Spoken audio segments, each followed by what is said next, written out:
Welcome, everybody. Welcome, my people. Welcome, family. Here we have another installment I have here. I'm bringing to you guys, as you see in the title, Republicans' continuous violent verbal attack on Haitians, right? Um, and pretty much Black America's perv is a Nazi. We're going to get into that.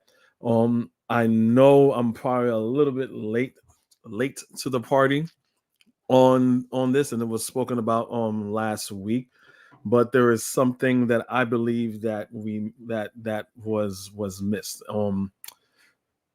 and I haven't seen anyone put a compilation of things fighting against this narrative. A lot of people, you know on YouTube media and other media and other YouTubers, they done a good job, but not how I would want it to be. So I'm gonna put a compilation of what's been happening in Springfield. What Donald Trump said. The last video was basically, saying what the debate, the last video that I did with Kamala Harris and Trump.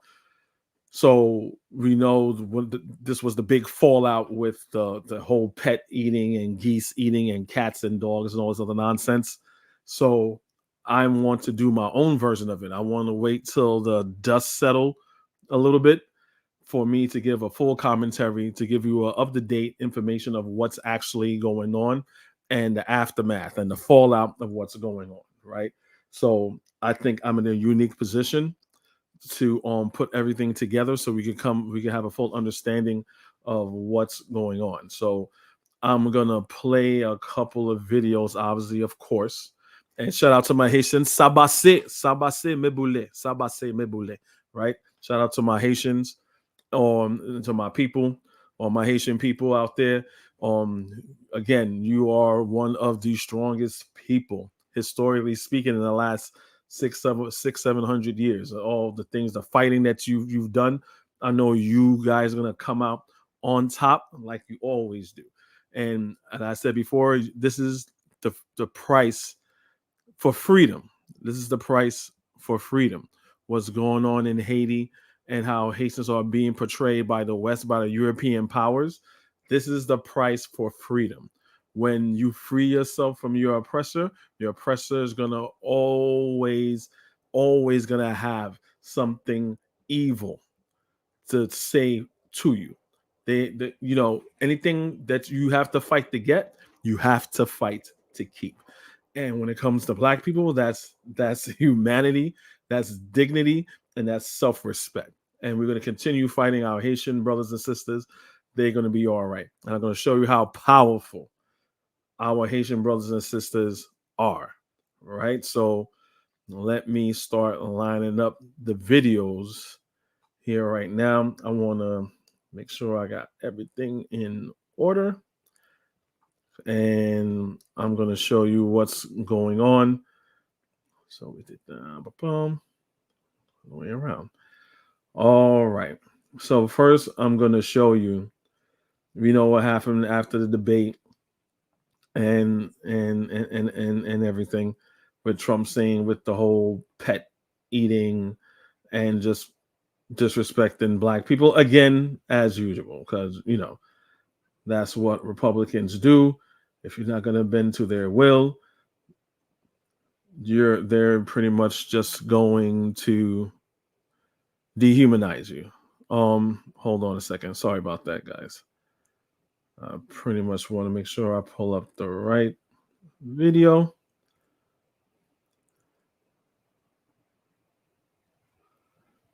All right. What the heck? I'm sorry. I know I had. Okay, it's right there. All right. So all of you should be familiar with this. So we're going to start off with this. In that interview, where Dana Bash says, the police have gone through 11 months of recordings of calls, and they've only found 2 Springfield residents calling to complain about Haitian nigger migrants, Haitian nigger migrants. Oops. The National Review's Rich. to complain about Haitian migrants,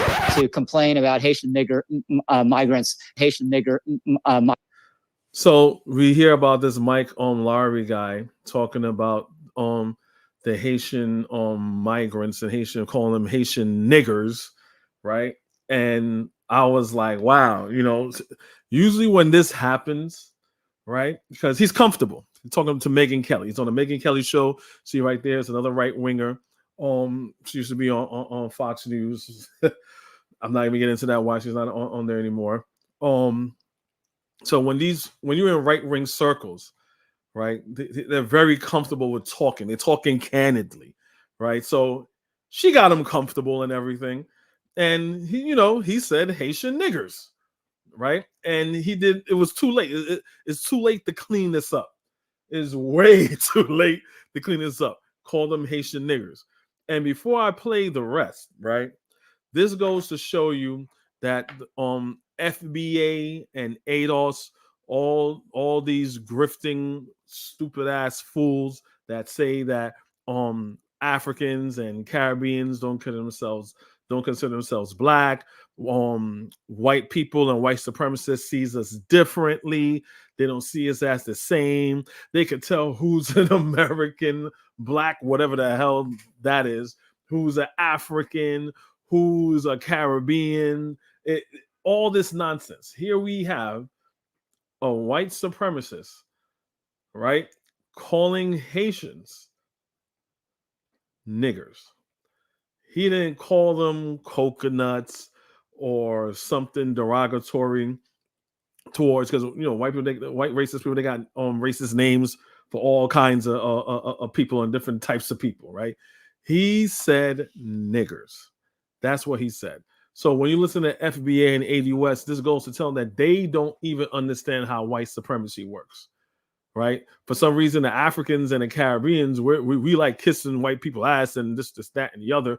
And FBA understands white supremacy better than no other here, but they obviously don't understand how the mind of white supremacy works, right? And there's other examples. So let's keep it playing.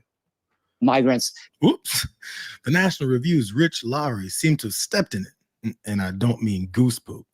Let's see if Megyn Kelly wants him to clarify. Taking geese from ponds. Only 2 calls. And I think one lesson in this whole story, people don't care about geese. People really hate geese.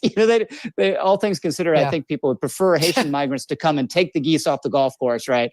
So it's pets, yeah. It's the cats and dogs has become the standard. Geese clearly don't matter. I mean, I read online they're protected in Ohio. So this is all over the place. And the explanations are out.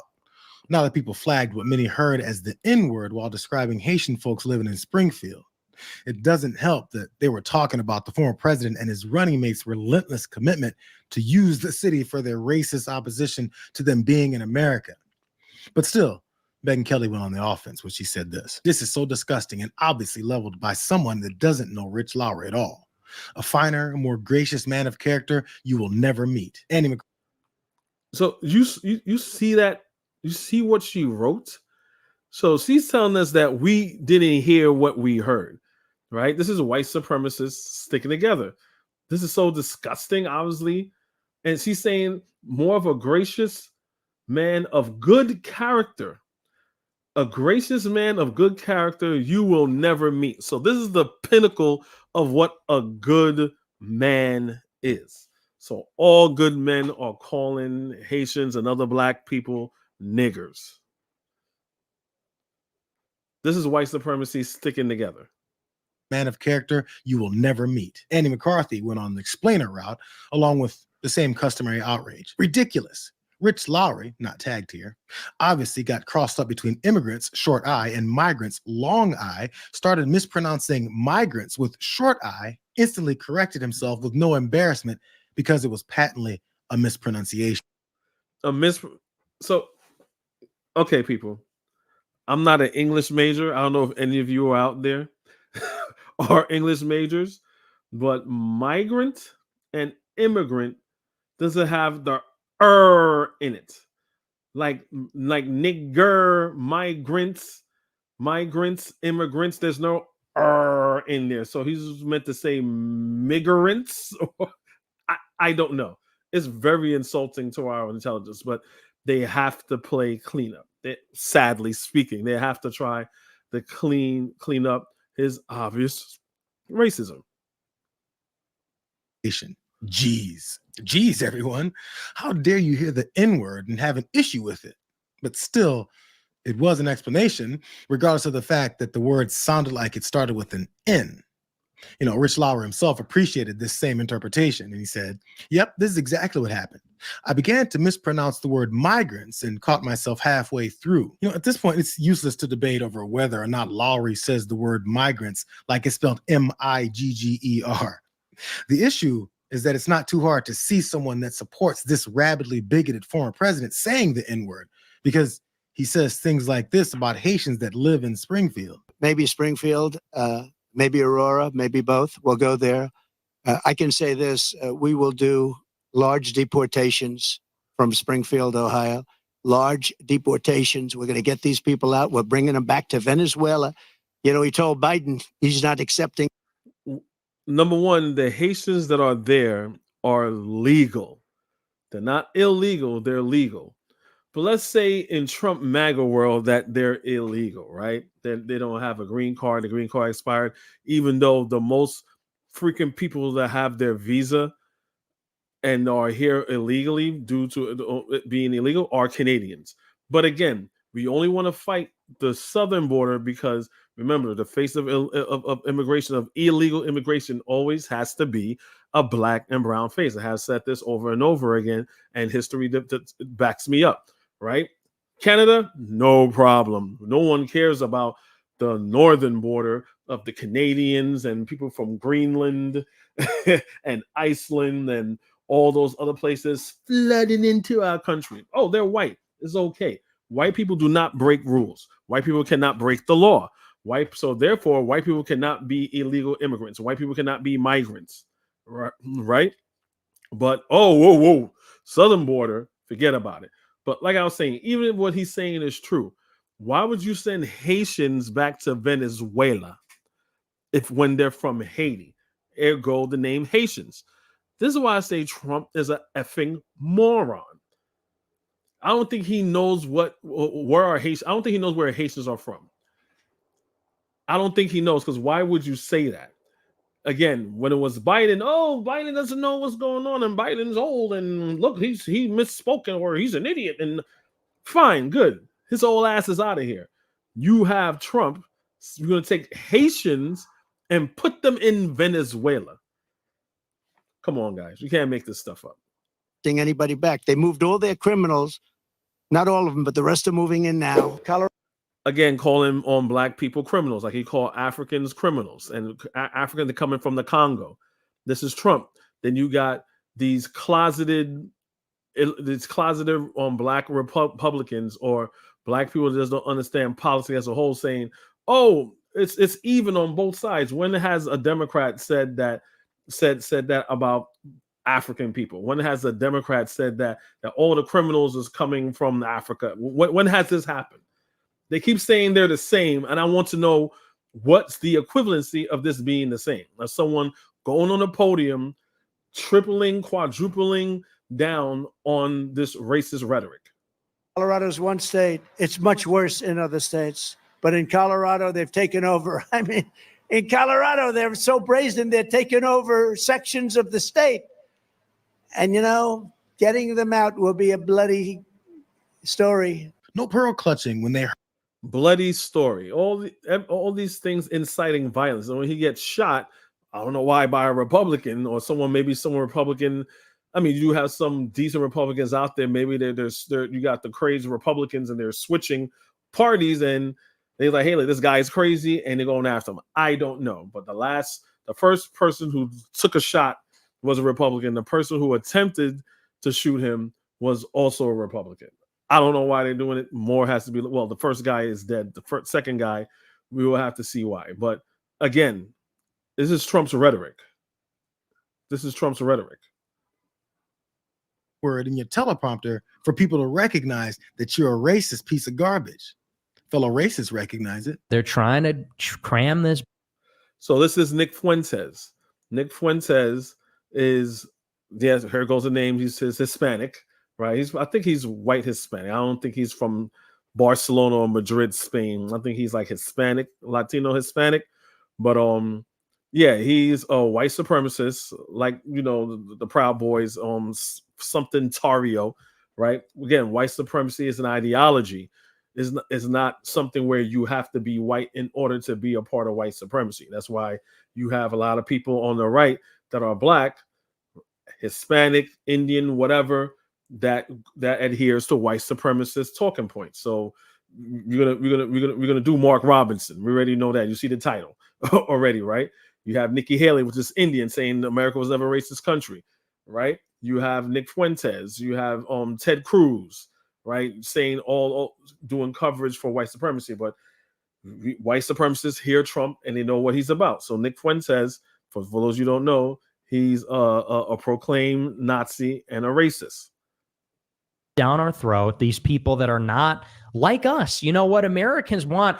It's pretty clear when they elected Trump. Trump got up there and he didn't say, hi, we're going to bring the workers of the world unite, black, Hispanic, and white workers for populism. Let's unionize DoorDash. Trump went up there and said, they're bringing drugs, crime, they're rapists.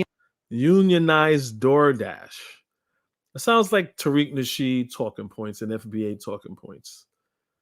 And that's why I've been saying for a long time, MAGA, ADOS, FBA are extremely hateful, racist, Confederate conservatives. So all these things he's saying is not shocking or surprising. Bringing drugs, crime, they're rapists. He said, I'm calling for a shutdown of Muslims coming into America. We're going to say Merry Christmas. He was like this close to saying the N-word.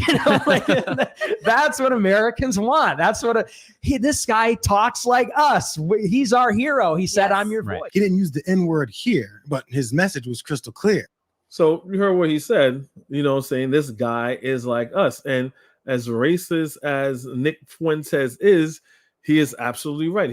Since Obama was president and all these things was coming out, negative things about Obama being said, racist thing about Obama being said, then their white hope gets into office and it emboldens them even more. So it's like, hey, yeah, they talk like us. We all know this is the demographic, huge base of Donald Trump's base. He's a racist like us. It's why he's running around with Laura Loomer. This woman is amazing. Laura Loomer. Like the way they talk and their little DEI Shaniqua voices, and it's just very piercing, very irritating sound. They all have the same voice. I'm talking about Kamala Harris, Letitia James, and Fannie Willis. Like all of the meritless DEI Shaniquas talk the same way. It's very obnoxious the way that they talk. Loomer didn't say the N-word, but there's no DEI Shaniquas. So she's talking about Kamala Harris. So this is a Republican talking point. I don't care the person's black. I don't care or Latino, whatever. They're doubling down on the racism from the right, saying that Letitia James, right, is the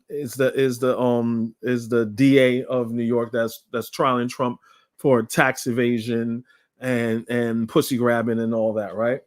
Fonnie Lewis is the one trying Trump for election fraud that he did down there with Chesborough and all those other people down over there that he was asking to get 11,000 votes so he could win Georgia, right? He's saying they're DEI hires, basically saying that these women only are in their position only because they're black, right? Trump said that Kamala Harris even didn't pass the bar exam. So this is there's no low to what these people would do. But then again, you got people saying, I don't know who, black people, white people is a matter of decency, right? But black people is like, I don't know. Like what? Like these are like, I don't understand. Well, I do understand on black Trump supporters. They're just hateful, self-hating people. That's it. They're just self-hating people, right? Or the ones that see, well, I can't make a decision whether to who likes me or who has me in for their best interests politically. I don't know who has my best interest politically. I don't know after hearing all of this, right? These are just hateful Black people that want to see Black America burn while clutching on to the legs of white supremacy as it happens.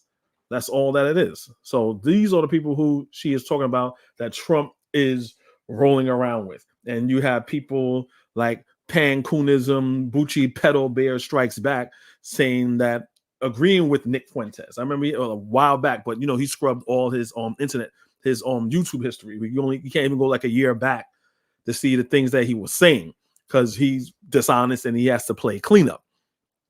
Tell you about that more. Me and Afro Think Tank was on this joint and he couldn't erase the stuff because we were taking screenshots and he had to keep it there. But anyway, this is the type of person who he is traveling along with. And this is why I don't get Black Trump supporters. I mean, ones that say that they're pro-Black. Like the way they talk and their little DEI Shaniqua voices, and it's just very piercing, very irritating sound. They all have the same voice. I'm talking about Kamala Harris, Letitia James, and Fannie Willis. Like all of the meritless DEI Shaniquas talk the same way. It's very obnoxious the way that they talk. Loomer didn't say the N-word, but there's no doubt that she's a rabid racist. Why do so many people that don't like being called racist like to hang around with people that embrace racism? Why does Donald Trump think that Loomer is an amazing person? And if he pulls the I don't know what she said card, isn't it insanely irresponsible that the guy that wants away his entire life? Is this you discussing Indian blood? We're going to judge people by whether they have Indian blood, whether they're qualified to run a gaming casino or not? That probably is me, absolutely. Because I'll tell you what, if you look at some of the reservations that you've approved, you, sir, in your great wisdom have approved, I will tell you right now, they don't look like Indians to me, and they don't look like the Indians. Now, maybe we say politically correct or not politically correct. They don't look like Indians to me, and they don't look like Indians to Indians. And a lot of people are laughing at it, and you're telling how tough it is, how rough it is to get approved. Well, you go up to Connecticut, and you look. Now, they don't look like Indians to me, sir. Thank God that's not the test of whether or not people have rights in this country or not, whether or not they pass your look test. Depends whether or not you're approving it, sir. No, it's not a question whether I'm approving it. It's not a question whether I'm approving it. Mr. Trump, you know, in the history of this country where we've heard this discussion before, they don't look Jewish to me. Oh, really? They don't look Indian to me. They don't look Italian to me. Mm-hmm. And that was the test for whether people could go into business or not go into business, whether they could get a bank loan. You're too Black. You're not Black enough. There's nothing about this view of the world that says all of that, and that doesn't matter to Black Republicans. All that racism, and it really doesn't matter to him. That's Trump trying to get his casino that's no longer available because he wasn't paying his workers, and he's such a bad businessman that it went bankrupt. A casino that's guaranteed to make money, the house always wins, went bankrupt. Because Trump went bankrupt 6 times, and he got money from the Russians. That's why they say he's in the pocket of Vladimir Putin, because no one will give him a loan. Even with his when he was for the tax fraud, I think it was the one for tax, for the tax fraud he had, and he had to post some money up. It was about a little bit over $500 million, and he didn't have it. He didn't have it. No one wanted to give him a loan. It took him forever for people to give him a loan to post bail because they know he's notoriously a person that doesn't pay, and he brags about it. He brags about not paying. He said not paying is smart. Games to them. Trump said about people eating pets. And there were 2 levels on which to enjoy this. Well, the first one, I literally enjoyed it. People were like, I can't believe Donald Trump accused people of eating pets. I was like, I love him. It's just hilarious. Who would ever say that? They're eating all the pets. So great. Thank you, Donald Trump. That was awesome. Because first of all, it makes all the right people mad. Like anyone getting red in the face over pet eating. That's not true. That's never happened. No one's ever eaten a pet. Okay. You just outed yourself. You're a liar. So that's the first thing. The second thing is now we're talking about eating pets. And so now that we are, let me just count myself as opposed. Note that if PETA doesn't endorse Trump in the next 24 hours, they're totally fraudulent. I'm serious. People have run for president in this country since the 1780s. Has any presidential candidate ever taken an unequivocal stand against pet eating? None. PETA's been waiting its entire life for this, and they still won't endorse. This has to be the biggest gaslighting campaign of all time. The race. So that's Tucker Carlson. And again, for the coons or the low information idiots that say that I don't know how the Republican Party is racist, I have no idea. And the reason why I have Tucker Carlson is he's still relevant. But remember, Tucker Carlson used to be on Fox. And the reason why Tucker Carlson is no longer on Fox, because after, again, Fox News peddling lies about the election was stolen and that the voting machines were fraudulent and it was done by Venezuela. So the machines were Smartmatic, right? And Dominion voting machine, right? Mike Lindell, he was peddling that nonsense too. So miraculously, Fox News settled. They didn't go to court. They settled because they would have got decimated in court because they know they were lying. So shortly after they pay a couple $100 million, right, for defamation, bye-bye Tucker Carlson. Tucker Carlson is no longer a part of Fox News. Then he does his own thing, trying to humanize Putin. Pan-African coonism strikes back, says it's okay. Bill O'Reilly says it's okay. All the right wing say, oh, yeah, Russia's fine. Yeah, Putin's fine. Everything is fine. That's why Donald Trump couldn't even condemn the war when they asked him, hey, do you want Ukraine to win? I want to start the war. Okay, yeah, we get that. But do you want Ukraine to win? I want to start the war. So all these things, again, so right now to be MAGA, you're pretty much communist and anti-American at this point. So that's who Tucker Carlson is. So again, we came back full circle with the whole pet eating thing already and how just the right, they keep demonizing Haitian people. They keep demonizing Haitian people. So let me say what's up to the chat. What's up, Anthony? What's up? Bitter Medicine Podcast. What's up, Koku? Bitter Medicine Podcast. Remember, for those of you who don't know, it's every Saturday at 8 o'clock. We have a lot of good discussions there. Be a part of it, right? We have Junior Zone. Thank you for coming. Yeah, Neferkari Dessalines tackled the Springfield, Ohio subject very well and debunked all of the false allegations towards Haitians. Yes, that is true. I also saw Anthony said that. Yeah, he did do a good job. I'm not doing it to take away from anybody, but I'm going to show you the one thing. I don't know if I saw all his videos. He probably did like 3 or 4 of them. But one thing I didn't see, I saw other people mentioning it. I'm going to show you soon how Trump doubled down. They got even worse. I don't know if Neferkari, or maybe I won't mention that. Maybe it went over my head. But Neferkari, a very big Haitian YouTuber, he did an excellent job as that, especially as a Haitian. He took it upon himself and he knocked it out the park. But I'm going to show you one thing that he would have missed that make the pet eating thing even worse. That made it even worse. It goes back to, it goes way back.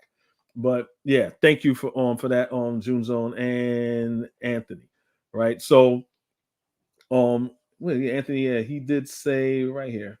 Let me find you, Anthony, because I did see you mention that. Yeah, right here, Anthony, you did mention. I did see that, right? So thank you for that, right? So I'm gonna keep it pushing so you can actually see what I'm talking about. You should know when I pull it up. Like, whoa, I didn't hear about that, or that kind of went over my head a little bit. But what I want to show you right now, and this is, to me, is very powerful. So this video is about a couple of days old. Now this is. Let me pull it up so I could show you. So this is a community in Haitian pet eating controversy. New York activists slammed Donald Trump over racist claims. So shout out to Nappy Yankee on Naps TV. He was the one that he said he stumbled on up on Uniondale. Well, this after the whole pet eating thing, Trump went to Uniondale in Long Island. And You can see the brother with that Haitian tie over there. Powerful dude. This is very important. You're going to actually see the community. And I've pretty much in Long Island, worked in Long Island. There's a lot of Haitian people on Long Island, right? And Trump was doing a Trump rally out there. This is the aftermath and everything, and when it was actually happening.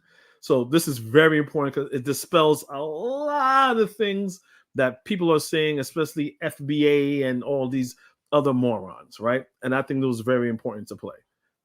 Now, to America, what happened to United we stand? Now they are calling for divided we stand? This is outrage. Thank you. Thank you. I'm getting calls, my legislative office, and also I want to also give recognition to Assemblywoman Mikael Salaj, who could not be here, who was at a press conference in New York City. But our offices are both receiving so many phone calls. People are scared, especially next week in light of the visit by President Trump in Uniondale. They fear that this hateful rhetoric is going to continue to permeate our discussion and continue to destroy our community. And so I'm getting a lot of calls. I want to recognize Mr. James Lynch, State Senate candidate, who is here. Mr. Varyn, would you like to say a couple of words, please? Thank you. Thank you, Mr. Varyn. Good afternoon, ladies and gentlemen. So this guy is Jewish, right? And so you have Black people, Haitian people, and you have a Jewish man here talking. Many, many years ago, President George Washington at Toro Synagogue in Rhode Island made a speech where he said, "To bigotry, no sanction." And he addressed the Jewish congregation there. And those words have been in my mind all my life. And that's how I live my life. I'm active in the Jewish community, but probably my most famous claim to fame is I'm the papu, or the grandfather of Noah, who's 5, and Sophie, who's 3. And I want them to be able to live with all children of all denominations. And that's fully the Republican Party could come up with a higher quality candidate than this despicable person. Thank you. Thank you very much. Again, we're asking everyone to reach out to their Republican congressperson, Congressman D'Esposito. Ask him to please denounce these statements and to not embrace the hate. That silence is complicit and that we cannot allow these statements to go unchecked. I want to have Mr. Kedner Stephen, who has been very engaged in the Haitian community and also through our media, to come speak really briefly, please. Thank you. Thank you, legislator. Thank you. So what we need to do right now, Haitian people, we need to write letters to elected officials. We need to go to Ohio because what's going on right now is not right. So we need to go write letters and protest. Trump is coming in Nassau County. So emotionally, can we just talk to you for a moment? Yes. Thank you. What was your full name? Mimi Pierre Johnson. Mimi. What was your reaction upon watching the debate when those words came out of President Trump's mouth about migrants eating pets, dogs, and cats? My first thought actually was I was waiting for him to say Haiti. But he's a coward as well, because if he really wanted to, Trump don't know that Haitians and Haiti is the same thing because he wants to send you guys back to Venezuela. if he really wanted to see if he was strong enough, he would have said Haitians, but he didn't. So the game, I just don't want people to be distracted because it's a game that they're playing with people's lives, right? And so when he said that, I was waiting for him to say Haiti, but he didn't. But we understood. And was it like a gut punch, like emotionally, how did it feel? You have to understand, we had a group of people from all around the world, Haitians, sitting there thinking about how do we help Haiti restart? And it was from the United States and other countries. And you're sitting here in a lobby, just enjoying each other's company. And you see that. Our first thought was, okay, thank you. We'll mobilize and show you, right? That's the nastiness that you're gonna show? That was what, it's embarrassing. Because, you know, a national debate, that's the nastiness to is what my country, my American country, has become. That in a national debate, that's the nastiness that you're going to show. That was what it's embarrassing, because we are maybe Haitians that were born in Haiti, but we chose to be Americans. When you choose to be an American, that means you're going to support and you stand for your country. And when you see that, I don't want that nonsense in Haiti. Why would I accept this here? I also want to say I felt a sense of betrayal. It was Haitians and Haitian Americans who helped found, for example, the city of Chicago. The brother's going to break it down right here. That's right. It was Haiti and Haitian Americans who fought in the Battle of Savannah in 1812 for the United States to help secure their freedom. That's right. It was Haiti that successfully rebelled against the, for many hundreds of years we had a capitalism that was based on slavery. And they destructed this international economic system. And not only did they defeat the French successfully, but also the Spanish and the British. That's right. And as a result, the Louisiana Purchase occurred because Thomas Jefferson now could explore those lands without having the French use Haiti as a base to protect their colonial interests. So this is very anti-American. Just to hear a former president, say such ill and disparaging things against individuals who have shed their blood for this country. But I know not to let a racist make me question myself and the way I see myself. And so I'm asking all the young Haitian children, I'm asking all of the Haitian people to know that you are very special people, just like all Caribbean people, just like all people, and that you deserve respect, you deserve decency, and you deserve to be uplifted by your leaders and not to be divided and destroyed by your leaders. That's right. And that brother said that very well. The Haitian people got a lot to be proud of, right? There are Americans. They contributed to American historically and currently right now. I love what he said. I'm gonna have her say something, and he's gonna say something real quick towards the end, like her own experience, how it's affecting Haitian people. That's right. And so, please, as they say in Creole, Quebec, which means stand strong. Thank you. Yes. Coming in the next few days here in Long Island, and President Trump is expected to be in the event. Do you think the president is going to apologize in this? Not at all. Not at all. Yeah, and thank you very much for the good vision of being here. Yesterday, I went to an event and Telemundo. I'm so sorry. I apologize.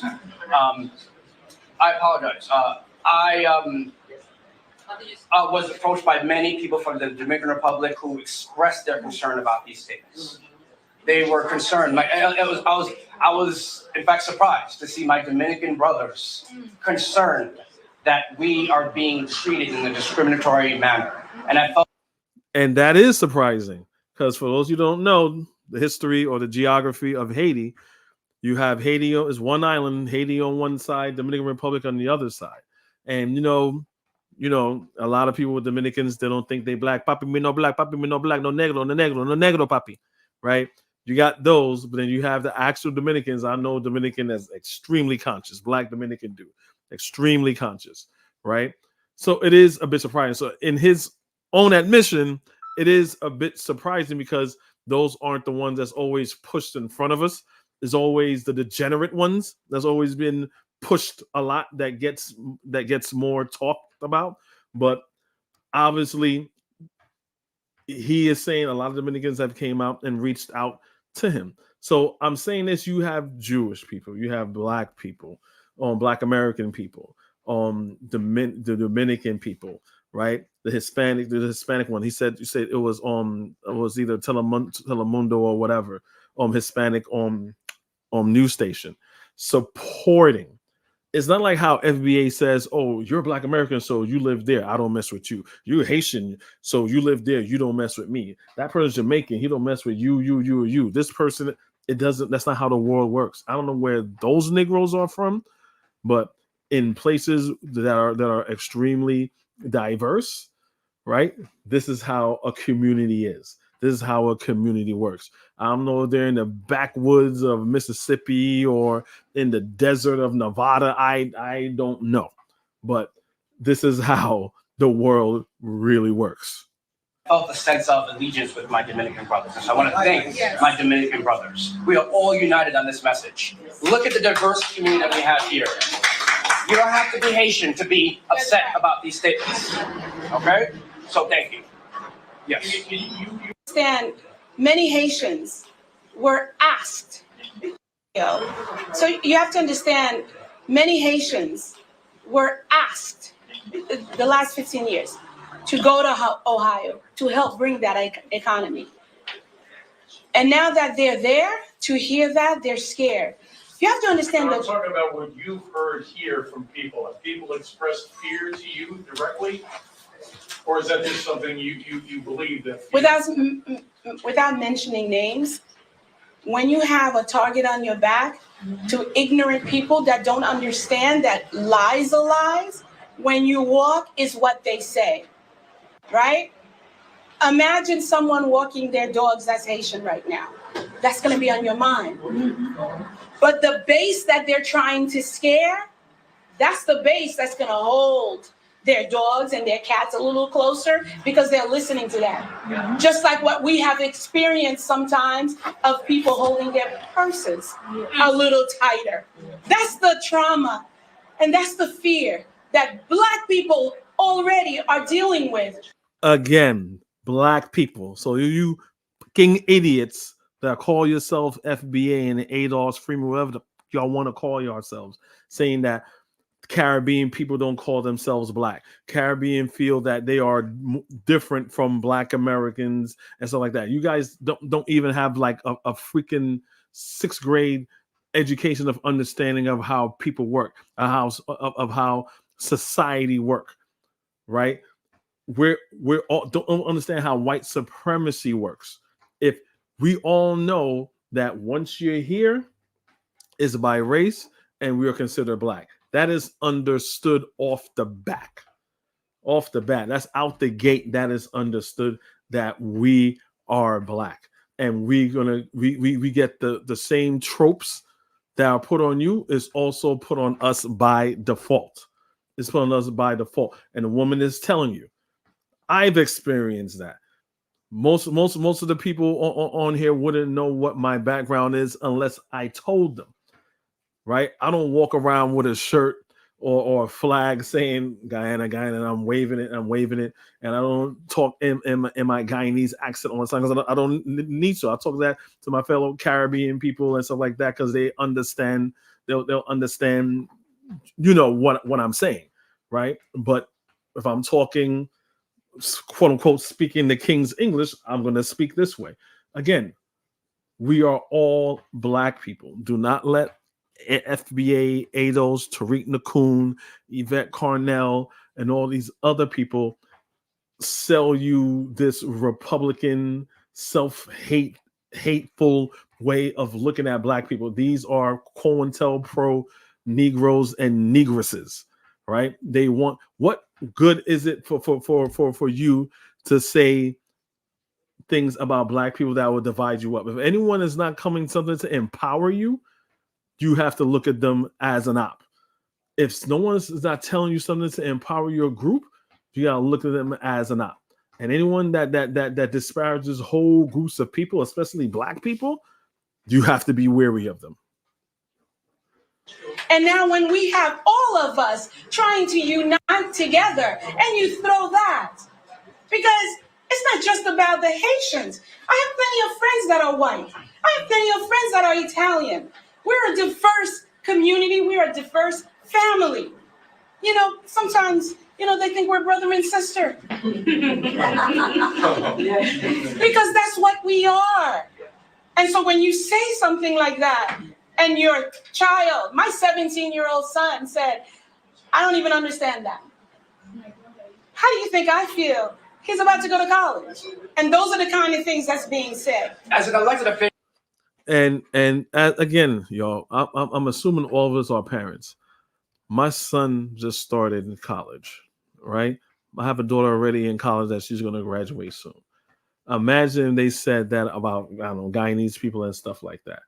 And you talking to people, you meeting people, you tell them who you are, what you are, your makeup. My children's a combination of Guyanese, Jamaican, and Panamanian, right? That's their combination, right? But let's say they were Haitian, right? You're gonna be it's going right back to the 80s, yo, where Haitians were being demonized, right? Oh, you Haitian, this is this. You don't. They just say they ate weird things all the time. Oh, look how you dress. Oh, look. You don't even speak English. What the hell is that?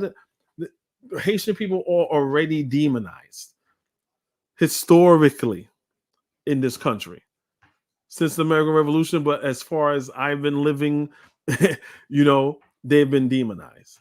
And we have a Republican president that's it's not racist. Trump is not racist. Doing this, where violence is being potentially being inflicted upon them. So what she says to me as a parent hurts, and he's going to talk right now, and what he's going to say is very powerful, and we're going to end it. Official. I'm also very disturbed by these comments because J.D. Vance, instead of retracting and apologizing, he's doubling down and changing his story and saying, oh, constituents are calling my office saying that they saw someone eat a dog or cat or ate Garfield. I don't think so. He's lying. I asked the media to reach out to Senator Vance and ask him for the records of his legislative office. We want to see what constituents are actually saying these lies. Reba, who works in my office, we record the phone number and name of every person that calls our office. That's what a legislative office is supposed to do. And so we're going to ask J.D. Vance, show us the proof. Right. Because there is no proof. You're a liar. You're lying about such good people. That's un-Christian. How dare you? How dare you go to church? You don't. He doesn't go to church. He's a Hindu. But I see what you're saying. The Hindu faith, the core of Hindu faith and Christianity, as most religions, have a core belief of obviously not lying and disparaging anybody else. But he is a Hindu through his wife, but he's Hindu. That's what they're saying. Deserve to be a senator. That's right. And I'm asking Elon Musk. I know you were in space today, but honestly, you act like a space cadet. How dare you double down on these lies and spread these fallacies and spread these lies through Twitter or X or whatever you call it? You're not even American. You're South African, and the allegations are that it was a South African who was taking the goose and the geese, whatever, the duck. So these statements are completely false, and there's no way they could justify or verify it. Thank you. Thank you. Yeah, so that was that. I really wanted to show that, to show the Haitian community, right, especially here in New York, in Uniondale, in Long Island, of their reaction. This is part one of their reaction. We're gonna go real quick when Trump came here, right, and you're gonna see what happened with our Haitian brothers and sisters, protesting, right? What's up, Buana? What's up? To see how they all reacted to what was going on. But I wanted to put that just to show you, because we have elected officials that are Haitian here, that are Haitian that are here. That's what I'm saying. Like, I don't know, Republicans and MAGA. I don't know. They're just not smart. I think they're just letting Trump just self-destruct, because to go on a tirade like that and disparage huge groups of people, right? Like they don't. Maybe he thinks they don't vote. I don't know. I don't know. This is the one I think. Yeah, this is the one that no one has reported yet. This right here. This is what makes this video, I think, a little bit unique and changes the conversation. 32,000. This is a little beautiful town. No crime, no problem. 32,000 illegal immigrants come into the town, 32. So they almost doubled their population in a period of a few weeks. Can you believe it? And you know what? They've got to get much tougher. I'm going to go there in the next 2 weeks. I'm going to Springfield and I'm going to Aurora. You may never see me again, but that's okay. Got to do what I got to do. Whatever happened to Trump? Well, he never got out of Springfield. I'm leading, you know. I may not make it out of Springfield. What happened to Trump? Now he's saying they're cannibals. What's going on in Springfield is not a crime problem. That's what's been the buzz of what's going on. The buzz is what's going on. They eat pets. They eat this. No, now my orange ass go over there. I don't know. I might not make it out. So now again, it's going back to, because Trump is an old school racist. His father was a Nazi and shit like that. So fruit don't fall. The orange don't fall far from the tree, right? So now we're taking it way back to someone's going to call Africa the dark continent and savages and cannibals and stuff like that. That's what he's going to say now. And I haven't really seen anybody really, except for main media, there's buzz, but I think forgive me if my ignorance, I didn't see other people or YouTubers doing it. Forgive me for my ignorance, but I haven't seen other YouTubers doing it. And to me, that should have been just as bad, if not worse, saying that Haitians are cannibals. You're basically saying, is right back again saying black people are cannibals. So to all my Caribbean people, right, one song every time when cannibalism is brought up, right, and we have a lot of black people that are complacent and things like that, and I'm guilty of it, right, growing up. For Buana and Coco, do you guys know who the Mighty Sparrow is? Hit 1 if you know who the Mighty Sparrow is. I want to know if y'all know y'all calypso music. If y'all know y'all calypso music, or any Caribbean person knows who the Mighty Sparrow is, right? I want to give you one if you know who the Mighty Sparrow is. For those of you who may not know who the Mighty Sparrow is, the Mighty Sparrow is a calypso soca musician, right? He has this song called "The Congo Man," and the lyrics, more so, if you just Google the lyrics is just horrific. It's just horrible. Basically, it starts out 2 white women coming to Africa. They go to find a headhunter. He put one in the pot and he eat one raw. She tastes so good he wanted more. That is how the song goes. And it pretty much says, I envy the Congo man. If he was here to shake his hand, he eat till his stomach upset, and I never eat a white meat yet. That's how the song go. The song go just like that. And everybody winding up and dancing and he's talking about his own people.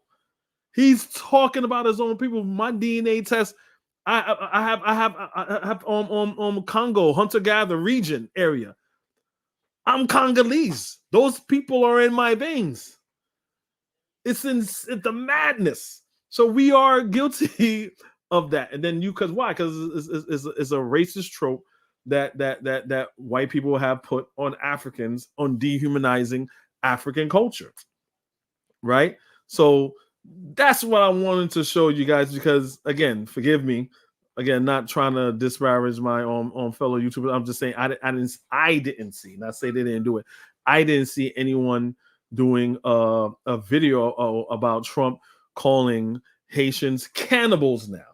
He's calling them, he's saying they're eating pets, eating dogs and cats. They're here legally.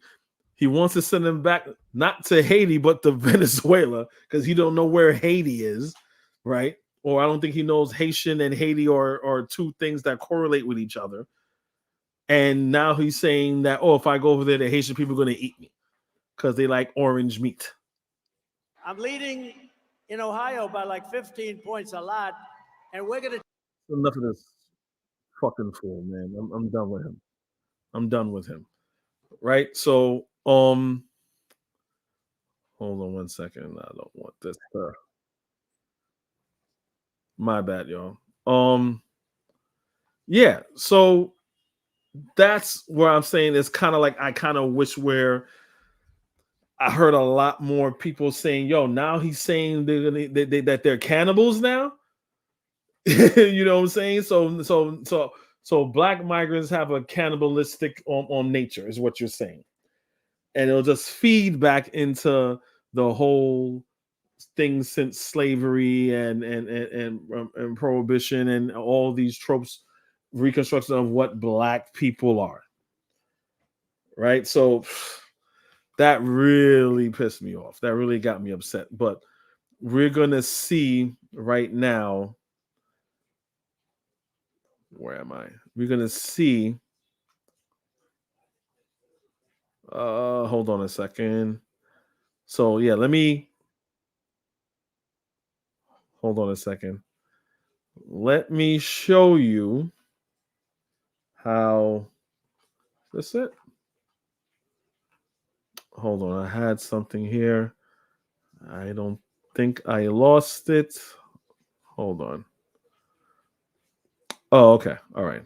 Okay. I'm going to show you how the Republicans pretty much is messing up they voter block, their voter base right here. So we're going to see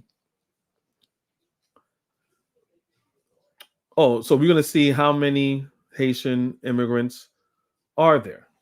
Right here it says Haitian immigrants in the United States.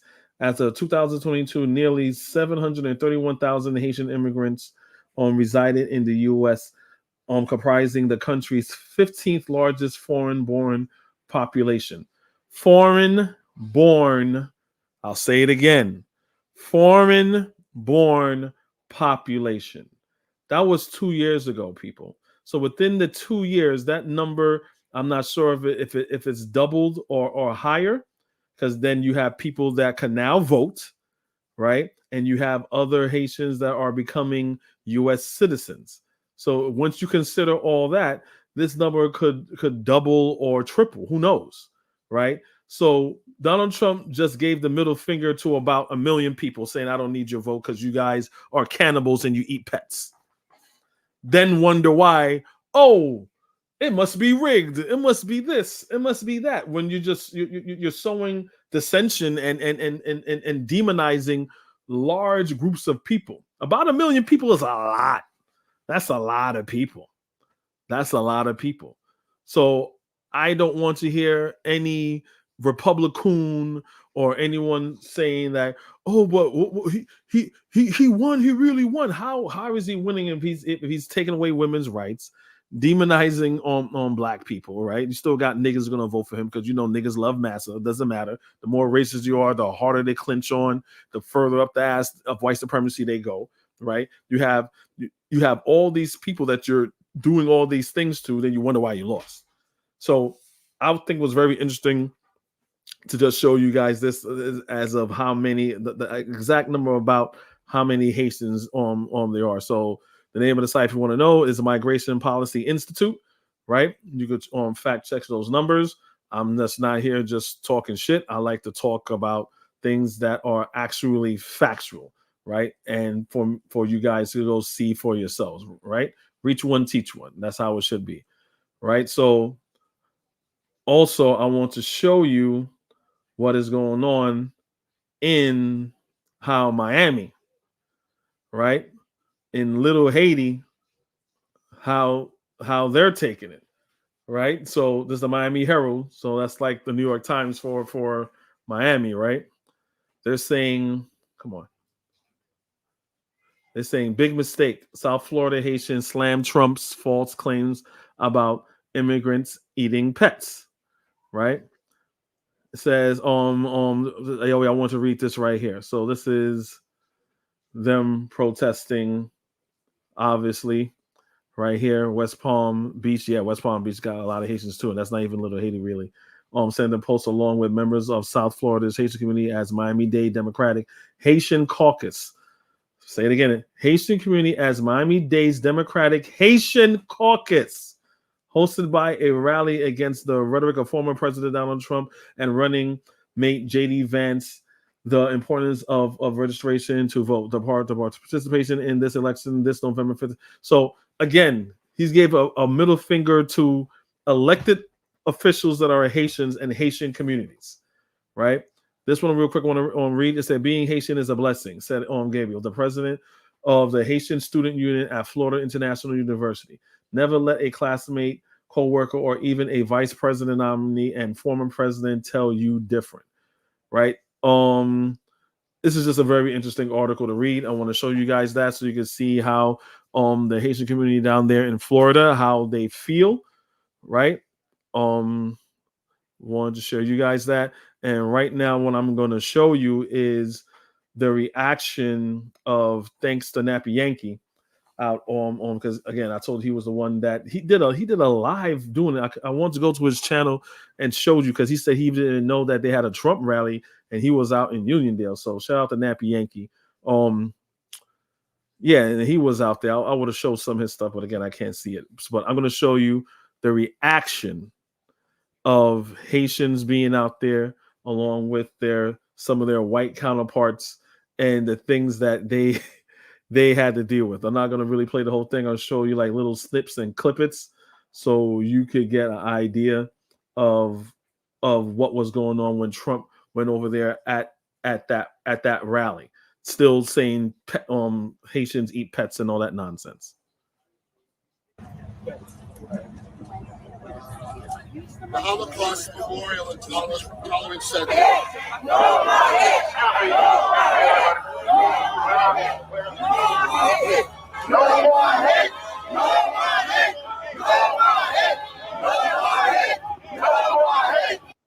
You can see the Trump sign in the back. So I can read it right there. It says Wednesday, September 18, 7 p.m. Doors open at, I can't even read that. I don't have my glasses. So they're protesting Donald Trump. Not him being there, but him, obviously, what you heard before, peddling the lies that Haitians eat pets and that they're also cannibals. No more hate! No more hate! No more hate! No more hate! We know that brother right there. We know him right there. He's a Haitian representative official here. No more hate! No more hate! No more hate! No more hate! No more hate! No more! No more hate! No more hate! No more hate! No more hate! We are not going back! We are not going back! No more hate! Not just. I saw a Hispanic dude there. You know, shout out to them. Shout out to my Latino people. A protest by Haitians. This is a protest by every good-minded member of Long Island who believes that Mr. Trump's racist comments against the Haitian community need to be addressed.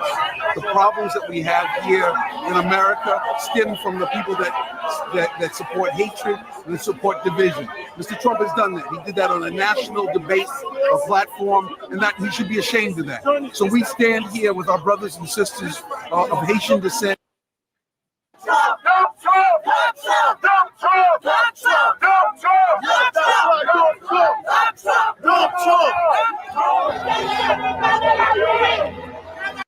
Whoa, let me play that back.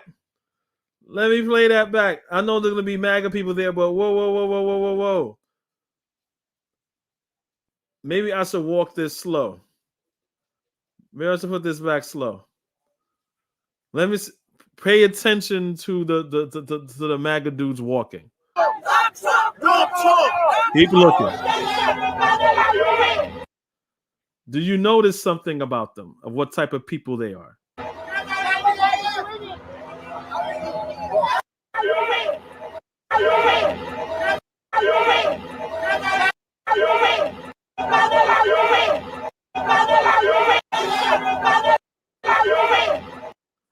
Did anybody in the chat know what I'm talking about as far as like what type of Trump voter they are? Yes, Buana. Yes, Buana. Hasidic Jews, right? With MAGA hats on. That is very, very, very rare. That is very rare. The giveaway is them wearing all black because they have a quote unquote costume. They wear a black blazer, black pants, white shirt, and they'll have tassels on. So you see the white thing dangling around will have tassels, or they call it fringes, right? There's a whole nonsensical biblical story about that. Don't let me put my Bible hat on right now. I'm not gonna do that, but I'll play it real quick for you so you can actually see it.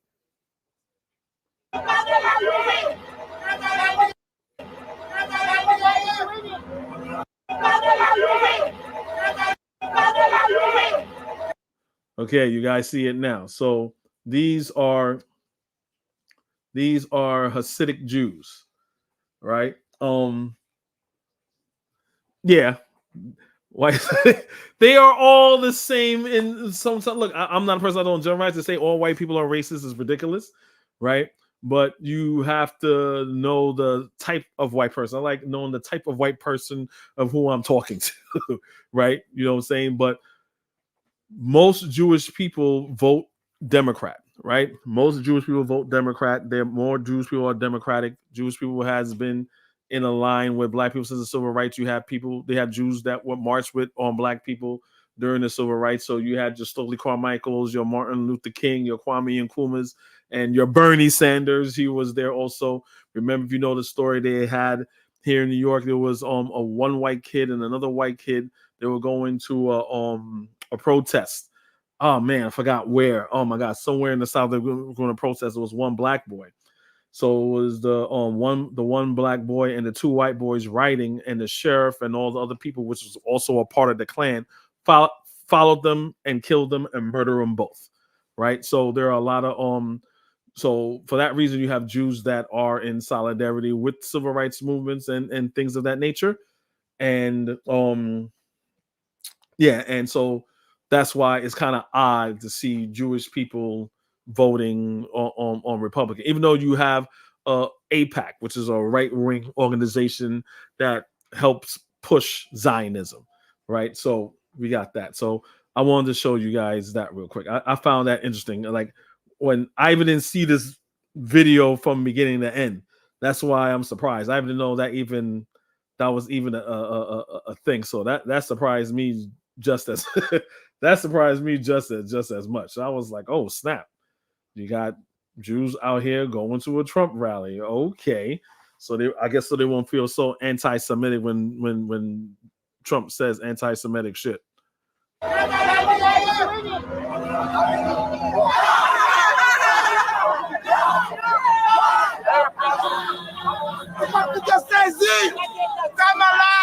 The former president.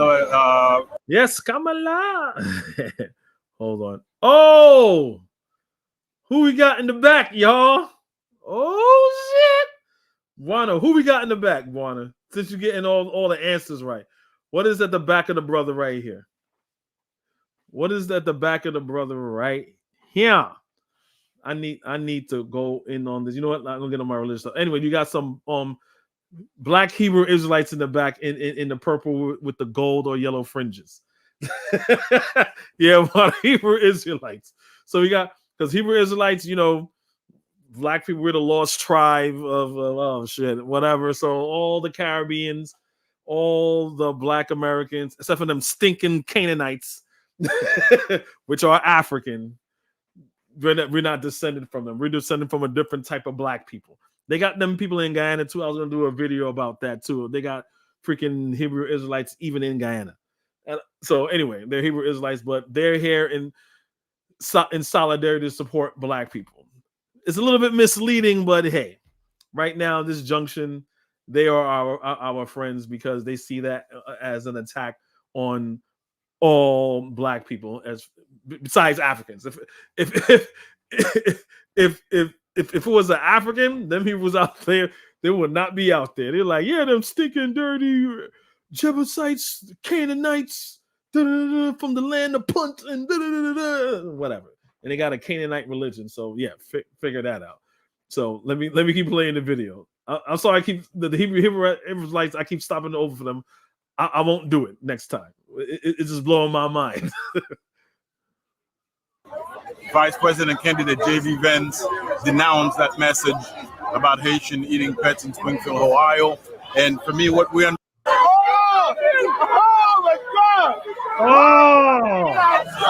Oh my God! What? Period. Oh, they got black Trump supporters. Oh, they're gross. Oh. Oh my God! What? The new niggas. Look, they shouldn't be demonized for their choice. We should try to understand why are they making that choice.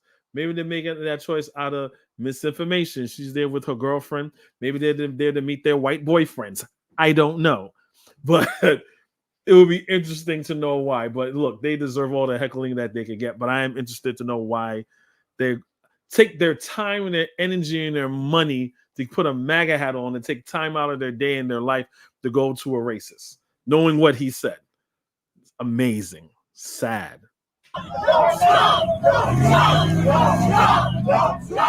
See, the white racists, they love it. They love that. That fuels them. You cannot shame them with saying Trump is racist. You can't shame them.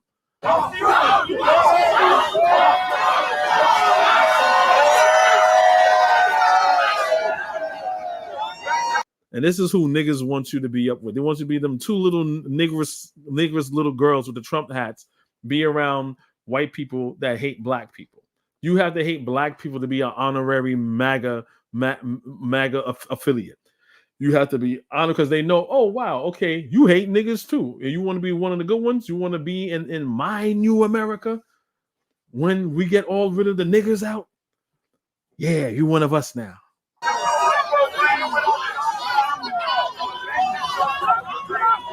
Because we are here calling on all Haitians with any sense of dignity. Stand up and vote against it.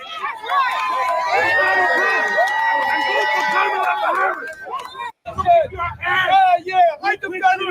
I defend your right to be an idiot. How do you like that? You defend my right with what? Will you defend my right with what, bitch? Wow. This white racist came into a Haitian enclave of protesters saying, I fought for your right to be here. Guys, does that sound familiar? Sounds awfully familiar. I can't understand or remember. Oh, FBA. FBA laws. I fought for your right to be. Excuse me? The man, we just gave you a history of Haitians' contribution to America. America wouldn't be America without Haitians, all the contributions that it did. Haitians, we got Haitian, like you fought for me to be here. How what? Right? This man, this white racist honorary FBA dude walked into here with his black hate.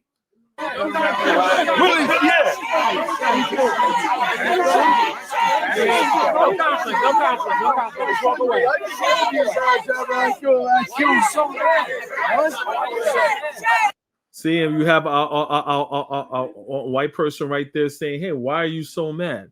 Why are you so mad?" These are good white people. Like they're checking their own. They're obviously checking their own. Like, why are you so mad? Why are you so mad? Why are you coming with the hate? So like I told people, I do not put all white. I do not demonize all white. I do not do generalizations because people are way more dynamic than that.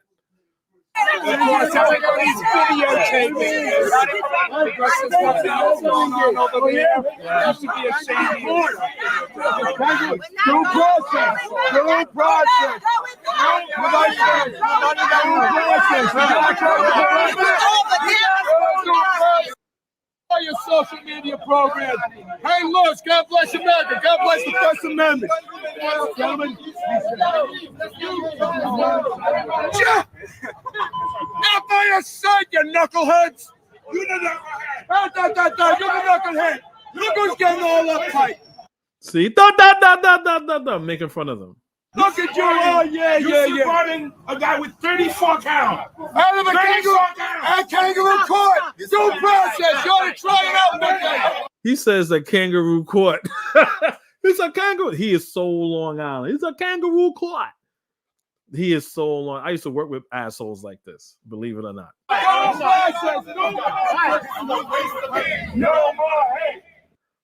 All right, guys, we got the gist of that. So I just wanted to play that for you guys to show what's going on the ground as far as how Haitians are being treated. Haitians fighting, their fighting spirit, the fighting spirit that they have, not backing down, taking every chance of them to have to dispel this despicable thing that Trump has been saying and things like that. So I kind of want to show you that. Welcome, Taka Rutori on Cold Feet by Critic Thoughts on marriage with North Africans. That'll be a good topic. Off the bat, I would say no. I don't agree with it, unless they're marrying someone who has somewhat of a Gaddafi mindset, or North African, or I know we're not talking about Ethiopia. Ethiopia, I think, is also considered Africa, but you're talking about the United Emirates nations of North Africa. I think that's what you're speaking of. But yeah, initially, those are my thoughts on North Africans. And then you got like Somalia, and so there's a lot of variables and stuff like that. And if someone says, "Hey, I married a Somalian woman," okay, all right, then it will be about their mindset. But yeah, so obviously that's what I wanted to show you guys as far as what was going on FBA and their mindset and how they mimic all these white supremacist talking points that they have, right? And so it's like these people didn't sprout out of nowhere. They're not intelligent enough to get these new ideas of insults and berating on black people. They're just going to white supremacy's greatest hits and they're just using it for themselves. That's pretty much it. So now that we're on FBA, right? Shout out to Javen Bullets, because I don't check my Twitter too much, but he's doing it for us. So here we go. You know what this is? I gotta do this video real quick. Tariq has gone full on mask off, not even mask off, because he's been mask off. He's face off now. Like he basically just ripped his face off. White supremacist now. Like this is what he's promoting and FBA is promoting. This right here. What is different? What is the difference between this AI generated racist anti-Haitian meme and what white people do? What's the difference? Racist white people do. What is the difference? There is no difference. This is what I've been told you. Tariq is the actual shill, by the way, because he keeps accusing people of being a shill when he's actually the shill. Because this is shill behavior. A shill will tell you that he's not Republican or Democrat, but 100% of his stuff is anti-Democrat, or 100% of their stuff is anti-Republican. This is the shill right now. There is nothing the Republicans can't say that Tariq is not going to co-sign, especially if it's anti-immigrant, especially if it's anti-black immigrant. Like, this is what Tariq's whole timeline consists of right here. This. So again, shout out to Javen Bullets. And the thing about it is like again, I know I'm wasting my breath, but I'm talking to the audience for people who may not know, sharing my own experience. Again, I grew up with Haitian friends. I got Haitian people in my family, right, that are married into, you know what I'm saying? So it's like when I used to live in Florida, one of the next to my Guyanese bread, the best bakery I ever been to was a Haitian bakery. Oh my God. It was so good. It was like they were making clouds. The bread was so soft. It was, Haitian restaurant, right? I go to eat all the time. Like their pork and their plantain is it's good. It's good stuff. So anyone could, you know what?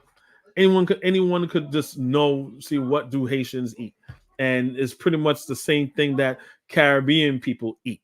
So to say something like this is insane. Is insane. But if I was to say that white people eat raw meat because they're savages and stuff like that, you'll get mad, but at the same time, I'll be telling the truth. It's called tartare, right? It's a delicacy. But see how they can eat raw meat and all this, eat all types of game, like they call it game, or and things like that, right? Or venison. No, I'm eating venison.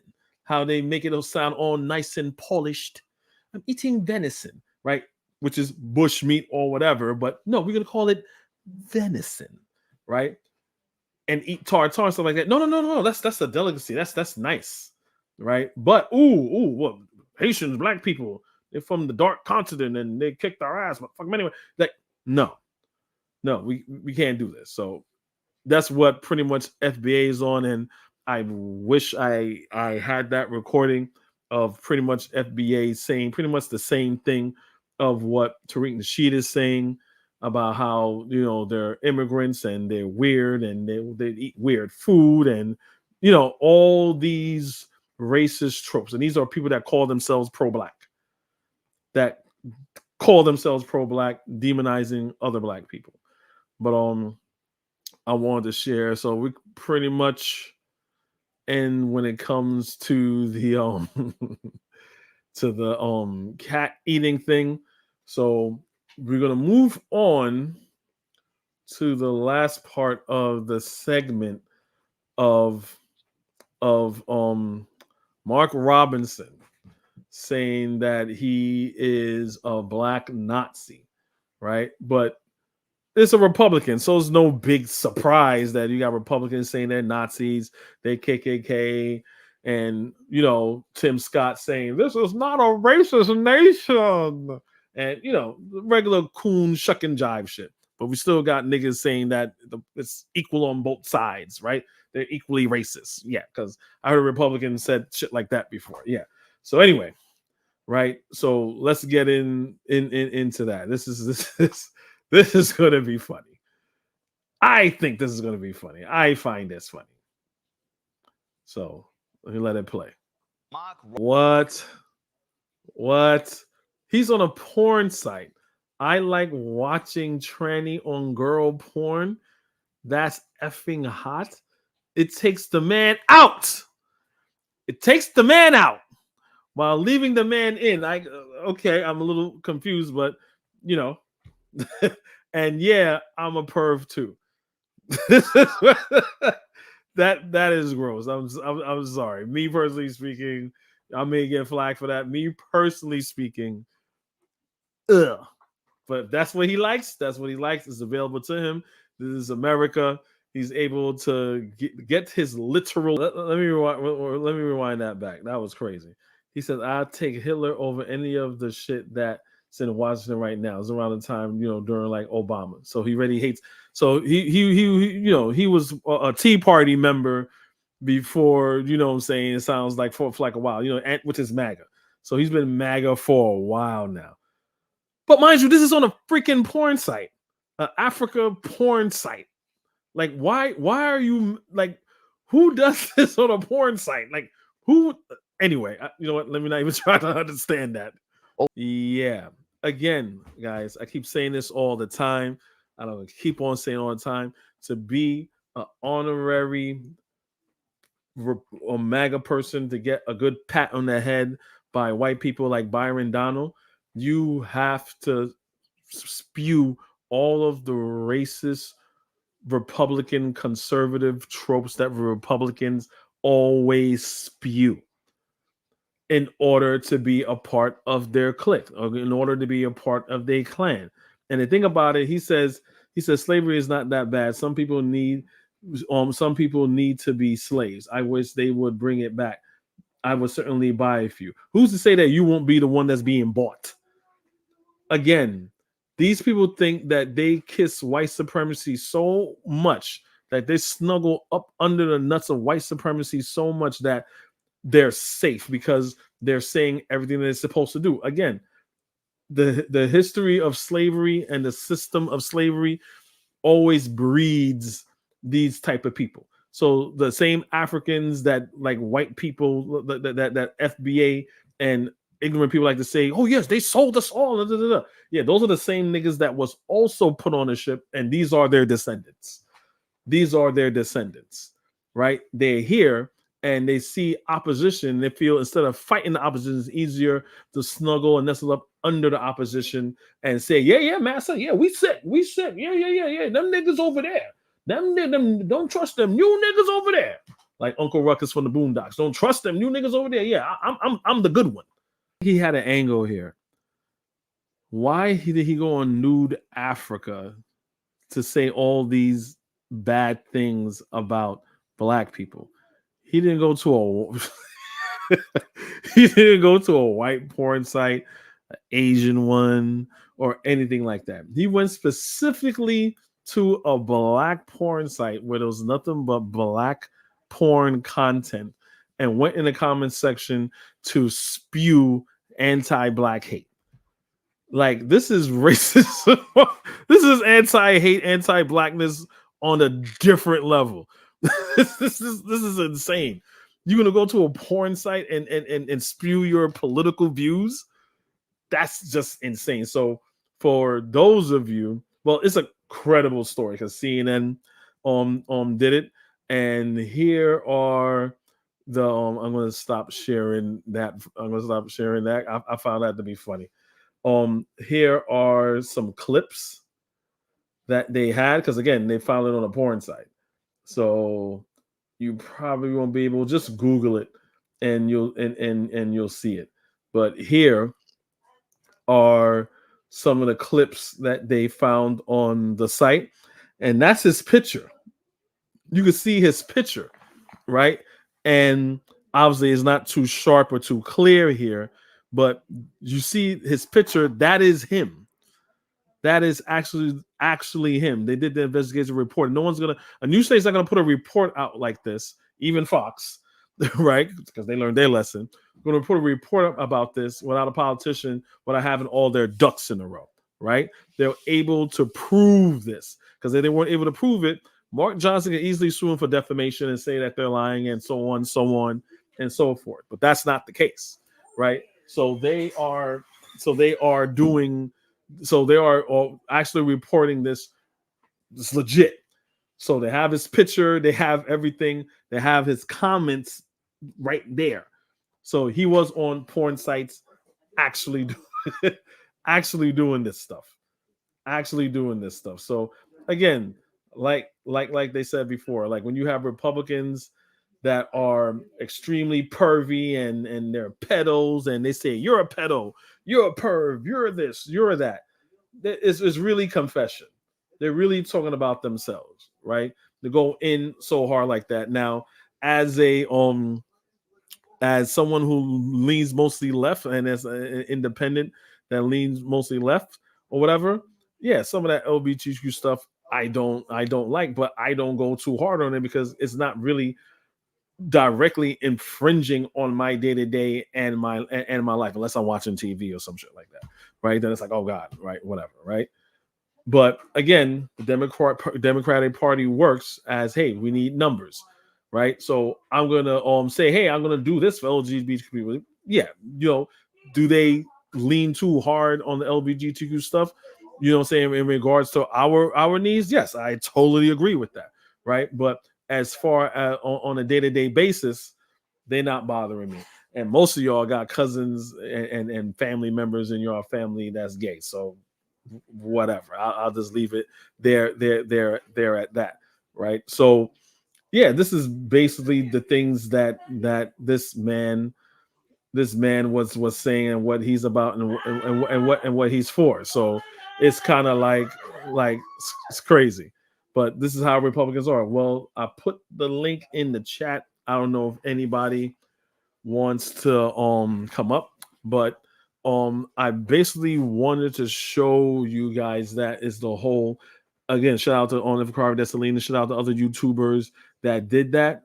But the whole cannibalism thing is what made me like, you know what, let me do this one and add the whole cannibalism aspect to it and see how the Haitian people on the ground are reacting, knowing that this is a voter block, You know what I'm saying? There are a large voter block. We're talking about 1 million people.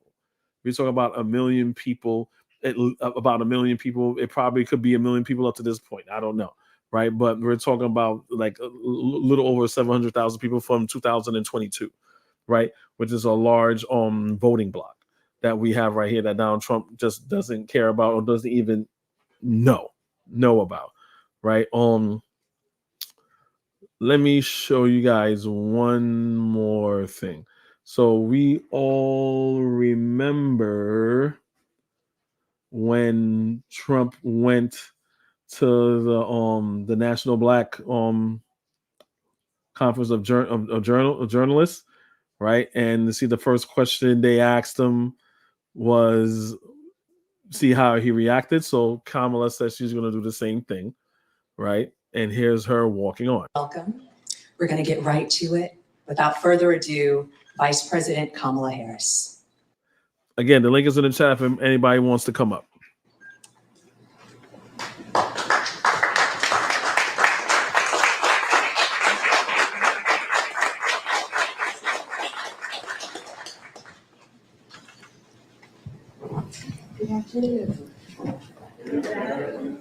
See, she said hi. Good afternoon. She shook everybody's hand. So far, so good, I guess.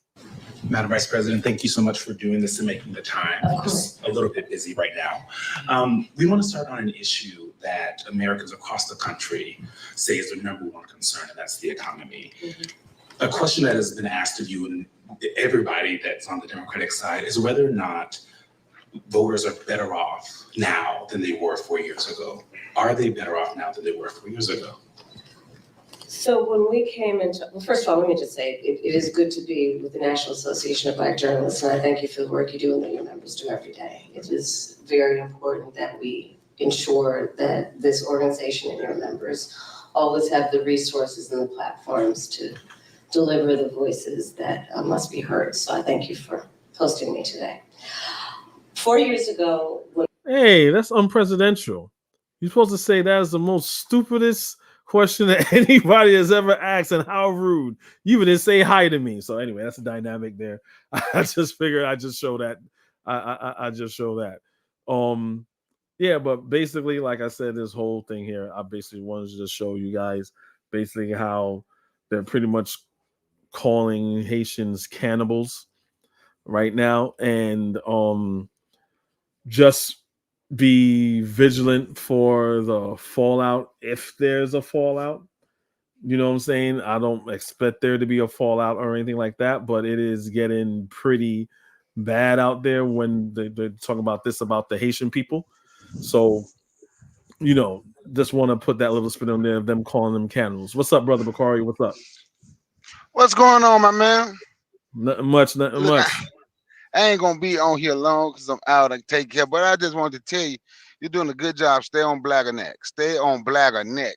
But we got a whole lot of people. I'm gonna tell you, man, it's too many of us black men that's trying to figure out a way. This is why you have to stay on the neck to find something good about the other guy, the former president. Yeah. Someone who he wanted to shoot black people. Mm-hmm. When they were protesting George Floyd. And people don't understand propaganda, man. They are out here, you know, Haiti is a code word for black. This dude is literally trying to get black people killed. And you have black people that want to cape for him, right? All on social media, man. We don't take anything serious. We think everything is a joke.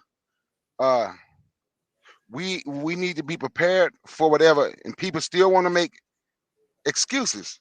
And I'm talking about the pro-black Pan-African folk. Yeah. And we had this cult. It's a cult now. They're just following the social media cult.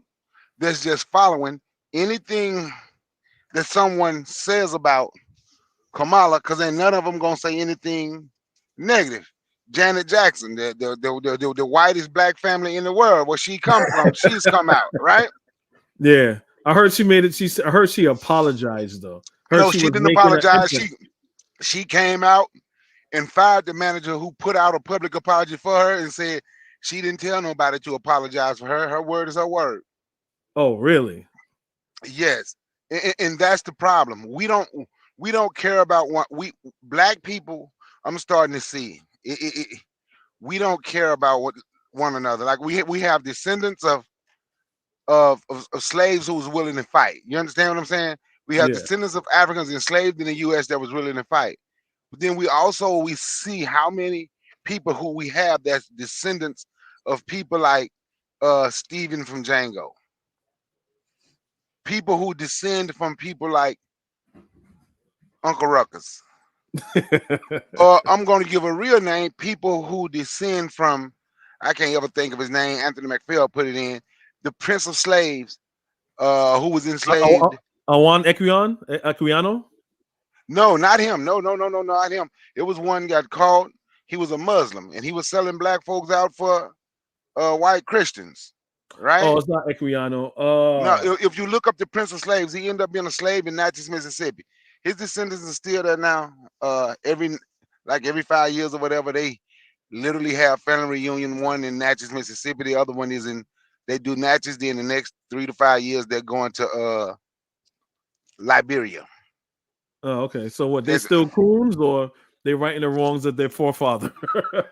Yeah, I think they're trying to right the wrong of their forefathers. But what I'm saying is, we have so many people that descend from those type of people. Yep. And people become celebrities on YouTube because you have a lot of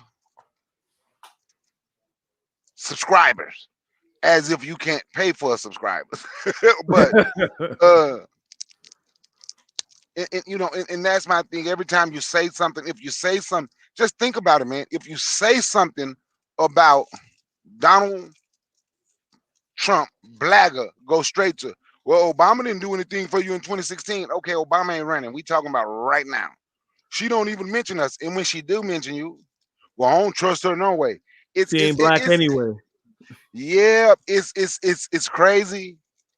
But social media in this situation has truly but this situation truly have exposed black people and how black people, a lot of black people, black men, look up to white men. Yep. It really show how a lot of black men look up to white men. That's why they make excuses for everything, and they can just excuse their way. Every time you say something, there's an excuse. They got an excuse of why he trying to kill black. They got an excuse. It's an excuse for because these people literally look up. These so-called black men literally look up to white men, like Ice Cube said. We all want to be like Donald Trump. Now, that's Ice Cube, not me. We all want to be like Donald Trump, rich and powerful. It sounds like they got daddy issues. It sounds to me like they got daddy issues because, or they don't know what a real upstanding black man is or is supposed to be in their lives. Because I understand is some people are not just one issue voters. There's a lot of things that you may concern. Okay, the economy, yeah, we're concerned about that. If you're a white person, like, hey, look, I don't care about that black stuff or whatever, I'll say you're an asshole. But yeah, you may have other issues that you make. Okay, I'm concerned about the economy and I'm concerned about foreign relations and stuff like that, right? But I'm not really talking towards white people. I'm talking towards black people, right? If racism, if this blatant racism is not enough to show you that this person doesn't care about you, I don't know what else is. Like, again, I don't, I'm not trying to say you should be a one issue voter or you should have more, but to me, this is kind of like the camel that broke the camel's back. You talking ish about black people and you have racists around you. Why am I rocking with you? It's not like you're talking crap about black people, but you're offering us something at the same time. No, you're just talking shit. Yeah, and you're hanging with, and I said that the other night on Saturday night on Bitter Medicine. They were talking about we can organize and unite like we did once before. No, we can't. Because I'm not going to try to organize and unite with nobody that's rocking with the KKK. I'm just being honest with you. That's me. I ain't telling nobody to do what I do. But when you're sitting here making excuses for people that want to kill black people, we can't be on the same team. Now, I'm gonna say this one, then I got to go. I know you heard this one. Well, you can use Donald Trump. So if Donald Trump win, you can use Donald Trump. How been president before? What did you get other than a COVID check? So what did you get? Yeah, What did you get? we got a Didn't get well, anything. they're gonna say, oh, we got opportunity zones, which is filled with nonsense, which really didn't do anything. Right? There's a lot of red tape. Opportunity zone is nothing but gentrification. I tell everybody to look up the opportunity zones in their city. You can literally, whatever city you're in, you can go online and Google the opportunity zones in your area. Look up the opportunity zones, go to them. It's gentrification. Actually, it's gentrification on steroids. Yeah, and they had some black business people only. They said they weren't even they were denied. They were shot down. They had a legitimate black business, had everything, had all their ducks in a row, and they were denied. So that would probably, coincide in what you're trying to say as far as like it's pretty much gentrification. Yes, it's gentrification on steroids. If people go online, I told them all they have to do is whatever city you're in, you can Google opportunity zones in your area, and they will come up online. They literally come up online, and you will see it's gentrification. But man, I don't know, man. Black men, we have a lot of problems. We don't take anything serious. We think everything is a joke. Hey, Kofi, this is what I want you to do when you get an opportunity. Go on Netflix and watch the documentary called The Family. And the last two episodes of that the last episode and a half is 5 episodes. So about halfway through episode 4 and the 5th, you will see why Trump always do that evangelical stuff as well too. But it's an excellent documentary, and you will see when people talk about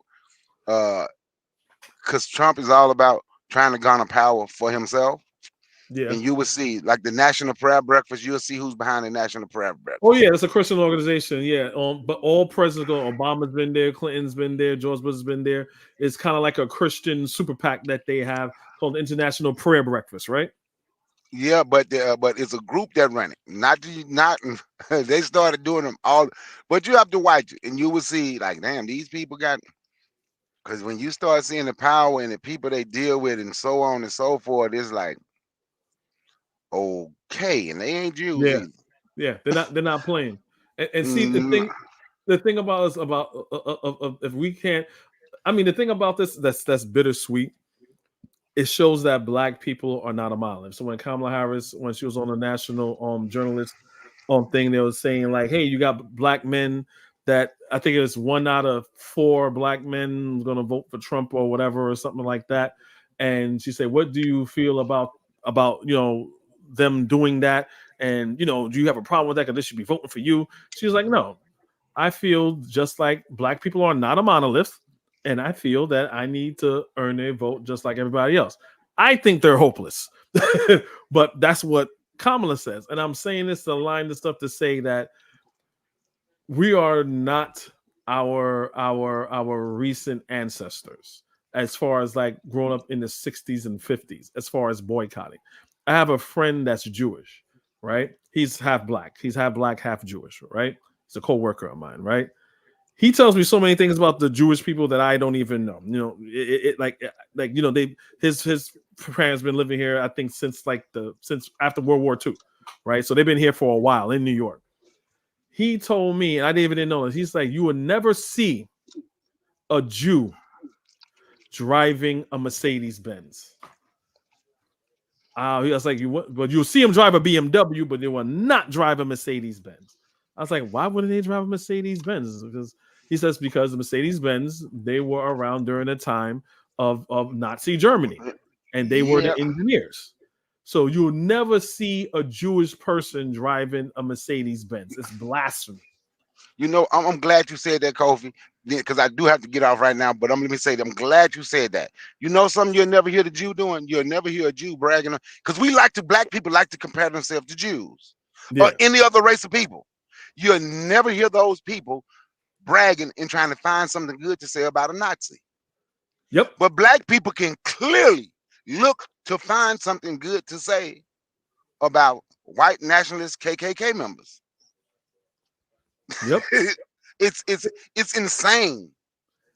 But it has to do with post-traumatic slave syndrome too. It's like the whole "we sick boss" thing that Malcolm X said is a real thing, because look, no one ever came to us and said, "Hey, y'all need therapy." So insanity is normality.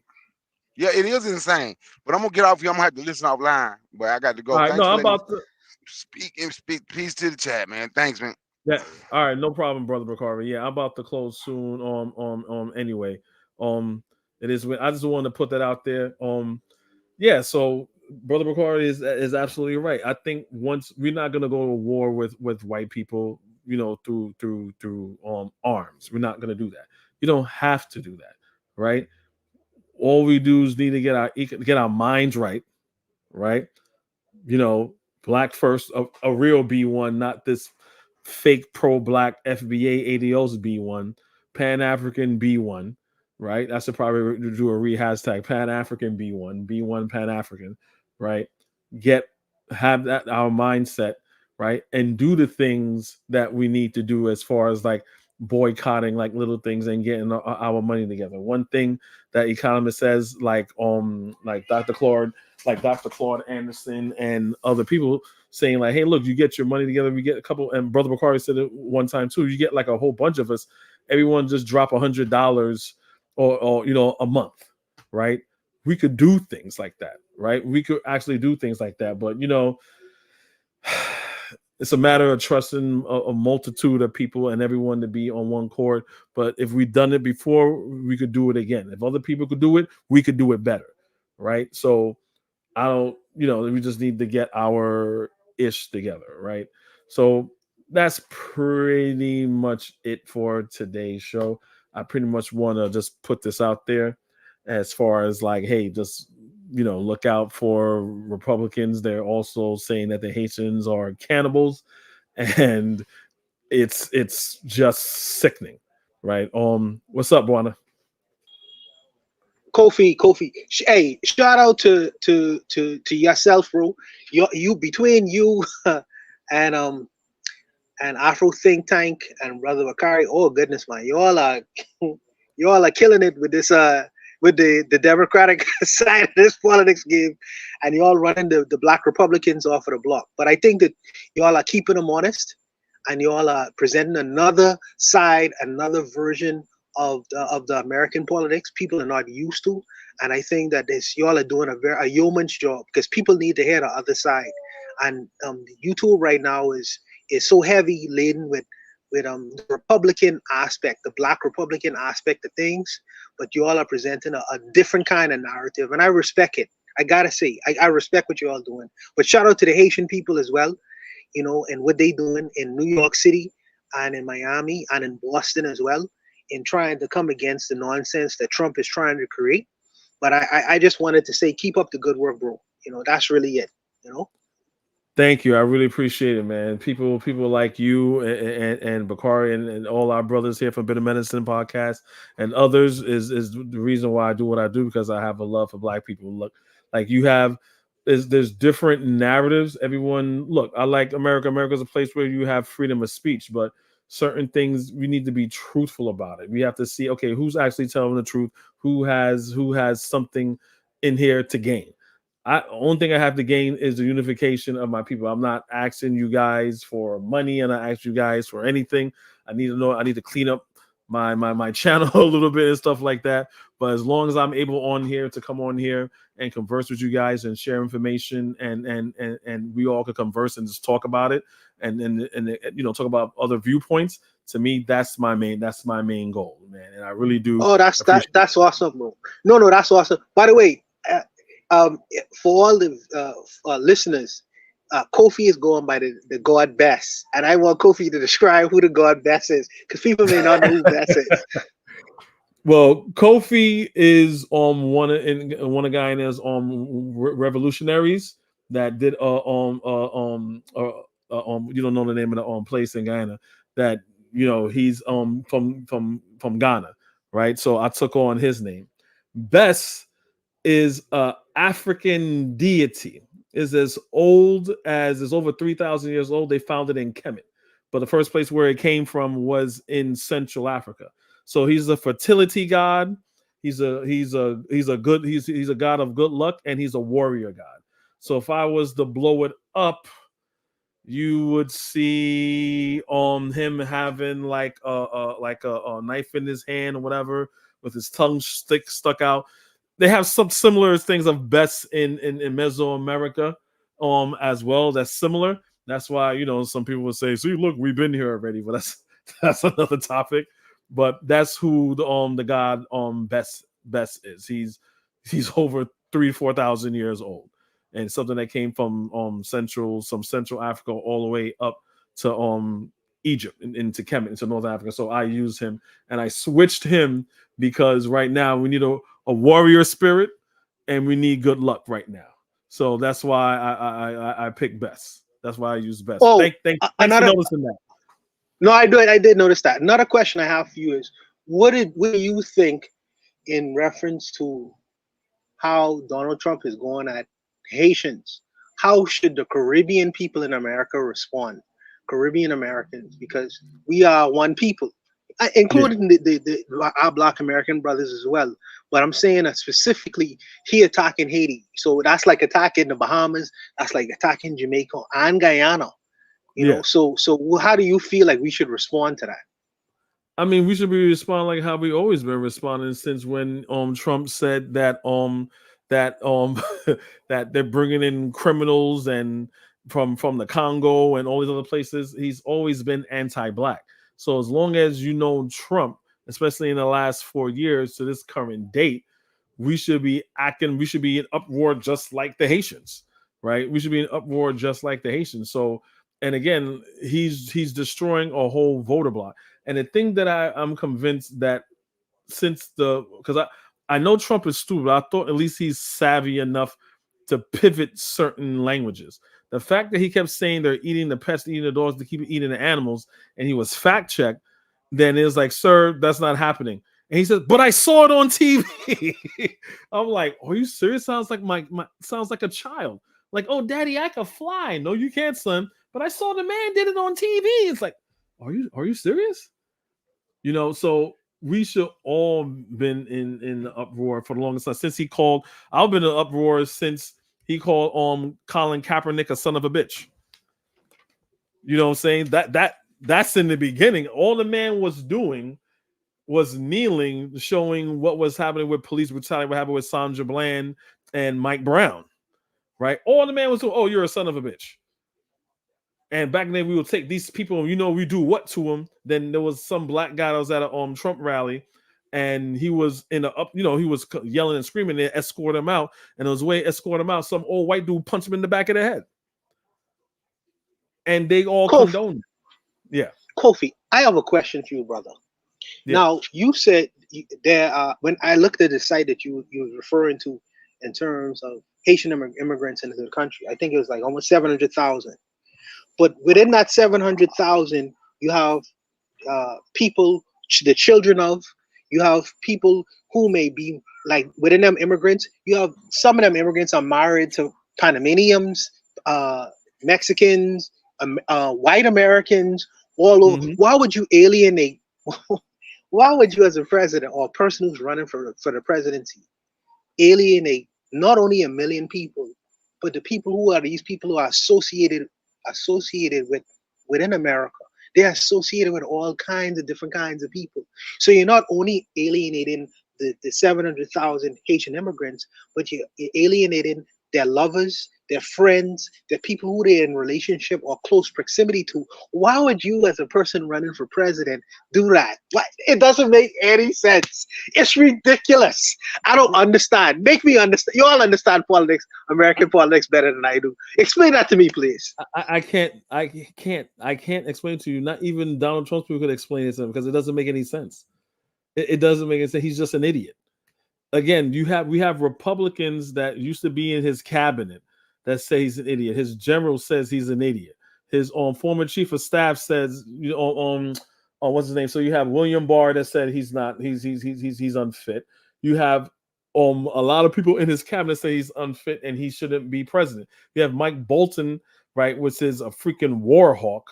He never met a war that he didn't like, right? He he says he's unfit. He doesn't understand on foreign policy and things like that. There's people saying if you give him like a morning brief, if it's more than a page long, he doesn't want to read it. Like, like it baffles the mind that people still think that this man is a genius and he's competent. And that's what I'm saying. I think maybe these people may not know the intricate details of this man to say those things. So yeah. Kofi, our issue is, for me standing on the side, my issue is, how can a billionaire be an idiot? I don't understand that, bro. Yeah, like it makes sense. It doesn't make sense to me, Kofi. How can a billionaire be an idiot, bro? He is a billionaire, Kofi. Come on, bro. Come on, man. That's where you all lose me. That's where you all lose me. The man is a billionaire. Look, I'm not his financial advisor. You're right. I don't have any proof or evidence. But the reason why I say this man is not a billionaire. Now, when I say billionaire, I mean he's cash poor. Does he have assets and property that will make his net worth $1 billion? Yeah, probably. Yes. But he is. But it would an idiot. Even so, an idiot wouldn't have would an idiot have $1 billion, Kofi? Would an idiot have $1 billion? he got millions and millions of dollars from his father, and I don't, why he's not bankrupt yet, I don't know. He went bankrupt like 6 times. That's why. And this, go back to your point. The reason why I say he's cash poor and he's not a billionaire when it comes to liquid assets is because when he was found guilty of tax evasion and fraud, and he needed about $500 million, no one wanted to give him the fucking money. He didn't have it for himself, and he needed to get a loan. Right, so no one wanted to give it to him because they know, this motherfucker don't pay people. He goes on the campaign trails and brag about how he's smart by not paying his contractors and his workers and other people, and he's been bankrupt 6 times. He's a bad investment, right? So that's why I'm saying he's not a billionaire as far as like liquid assets. Mar-a-Lago on a high end, could be 400 million here. You got a golf course here. Yeah, it may be about $1 billion. When someone says a billionaire, I'm thinking at least $2 billion and up, and I don't think he's worth more than $2 billion. I doubt it. And that's why I say that. Hey, what's up, Ditso? Yo, what's up? Hey, how you doing? How you doing? Welcome. Been busy. I'm actually kind of bored of getting into other panels, trying to converse with people. To give us a quick answer to Pawana, look, Trump is not an isolated situation in reality, especially here in the Western Hemisphere. We could go have a lengthy conversation in regards of the last 200 to 248 years of history, examples of Daniel Ortega, Hugo Chavez, Videla, Pinochet, so on. Papadoc, now that we're talking about Haiti in that sense. I mean, Papadoc governed for what, 30 years? Sure. Doc, Pinochet, but Ditto, Pinochet wasn't a billionaire. Neither was Papadoc.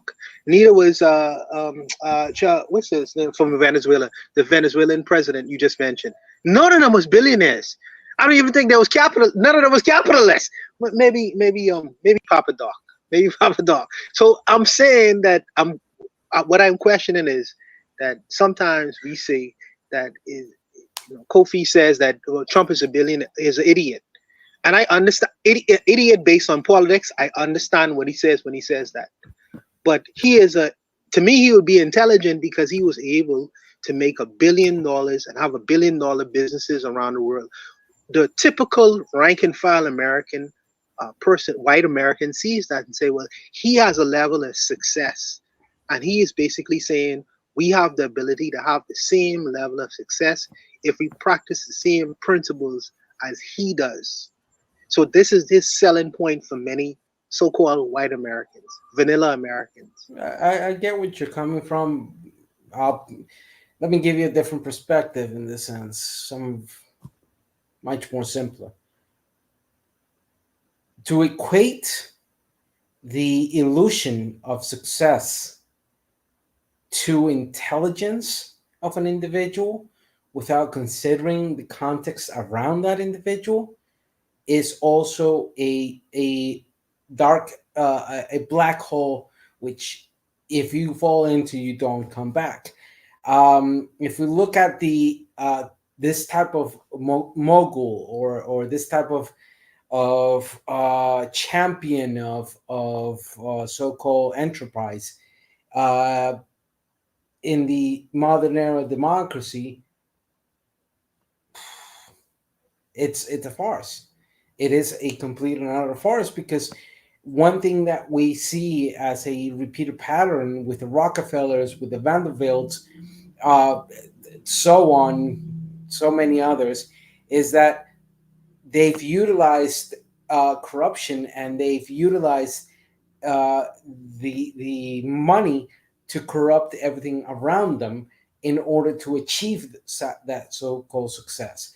Or other examples, the use of exploitation, or of labor exploitation, to then be able to obtain that particular power. And this is not a leftist conversation or an ideological one, it's a factual one. I mean, the major movements of labor that happened at the beginning of last century were because those moguls were exploiting people, and people just got fed up and said, "F it, we don't want to live like this anymore." And that's where we see in the recent history the implementation of labor codes, labor protections, etc., that emanated from that beginning of the turn of century, even the prior century.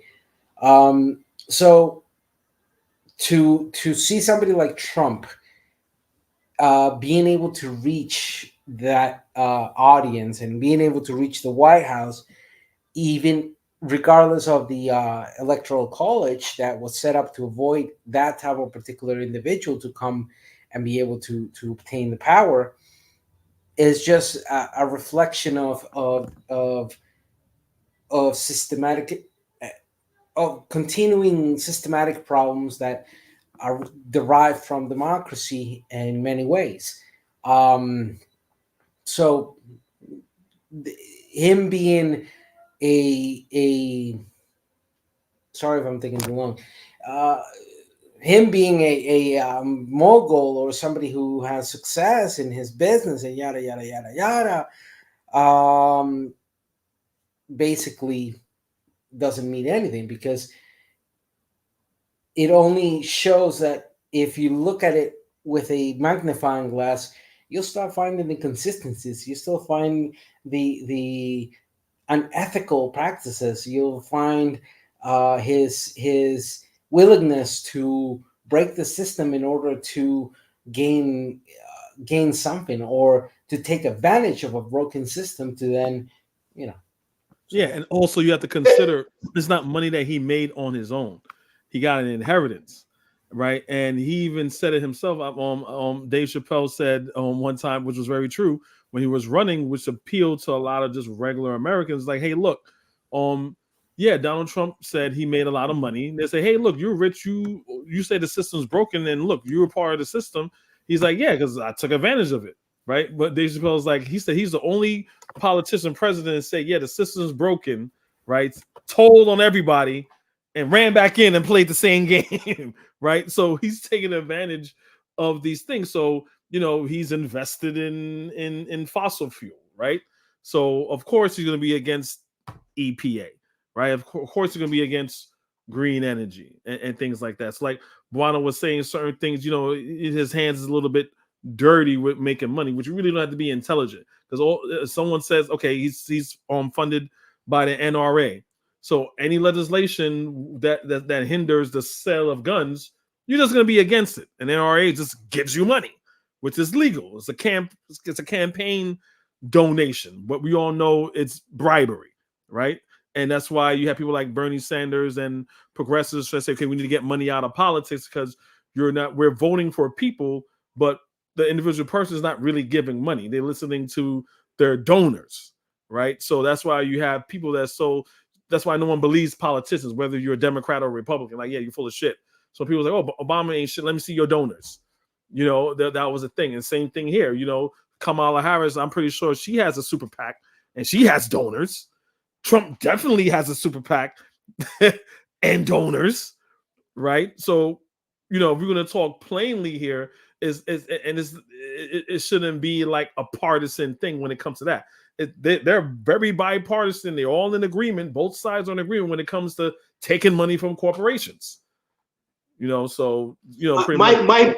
My biggest issue with Ditso and Kofi is y'all Achilles heel, and I'm looking at it from a distance, by the way. Y'all Achilles heel is y'all look at things from your perspective, from an intellectual perspective, from a well-informed perspective. That is your biggest Achilles heel. And the reason why I say that is most Americans don't look at the details. Most Americans, as y'all was talking about, don't look at policy, like how Kamala Harris had a stage with Donald Trump. She was just spitting a bunch of different policies. The intellectuals, the thinkers of the American public will look at that and say, I am really satisfied by what she is saying. But Trump is in his wisdom. This is his cleverness. He is not appealing to the intellectuals because y'all make up a minority. He is appealing to the majority of the people. And how is he appealing to them? He is appealing to them through their emotions.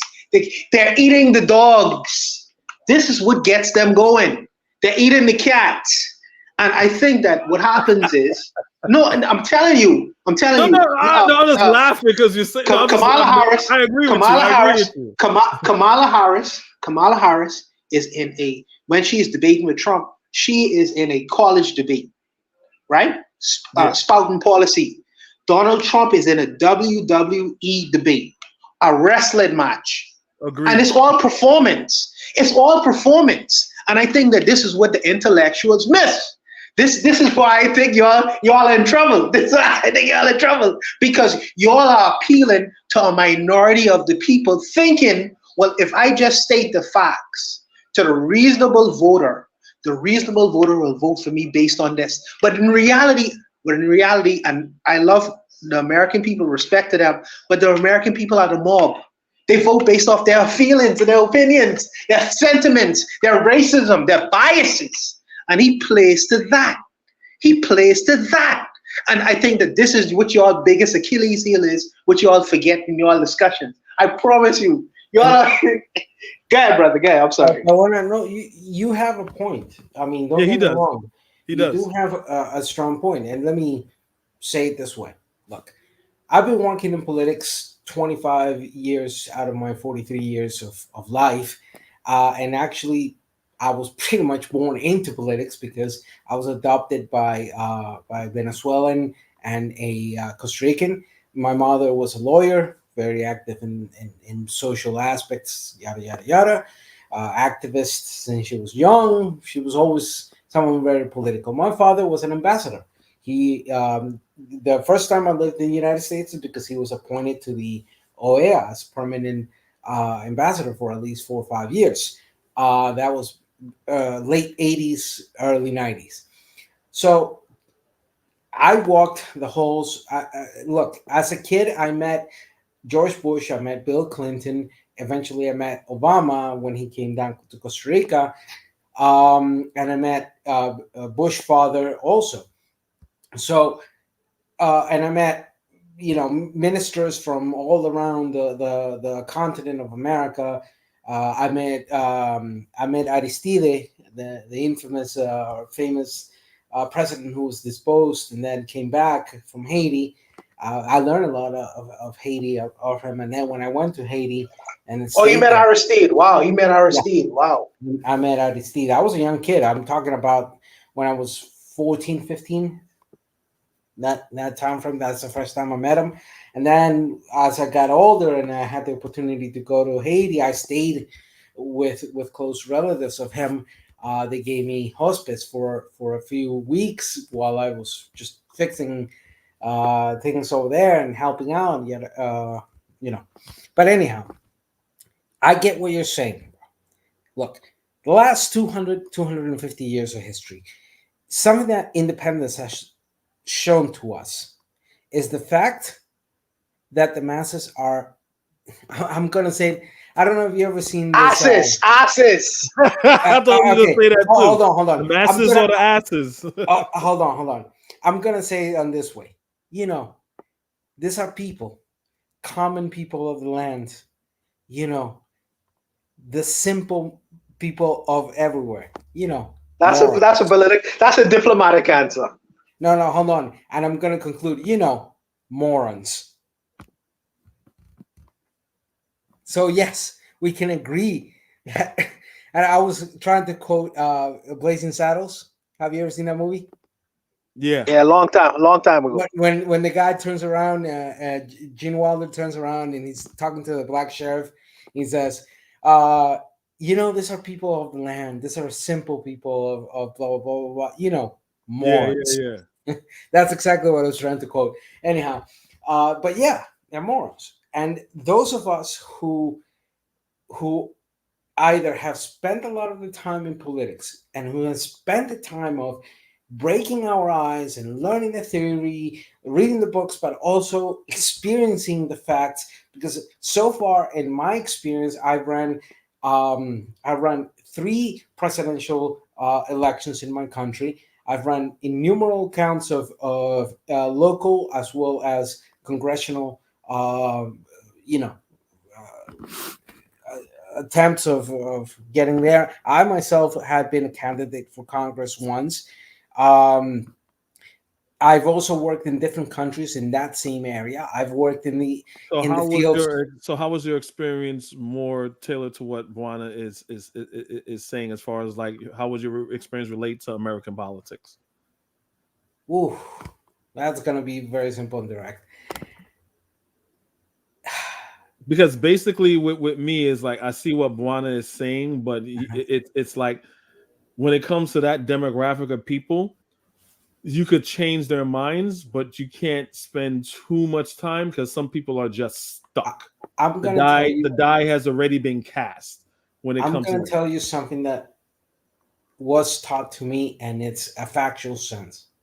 If you run for the people, you're gonna lose every single time. If you run for the populist sense of things, you will lose. And even if you win, you will lose. Why? Because one thing you learn in politics is you never run to convince the people.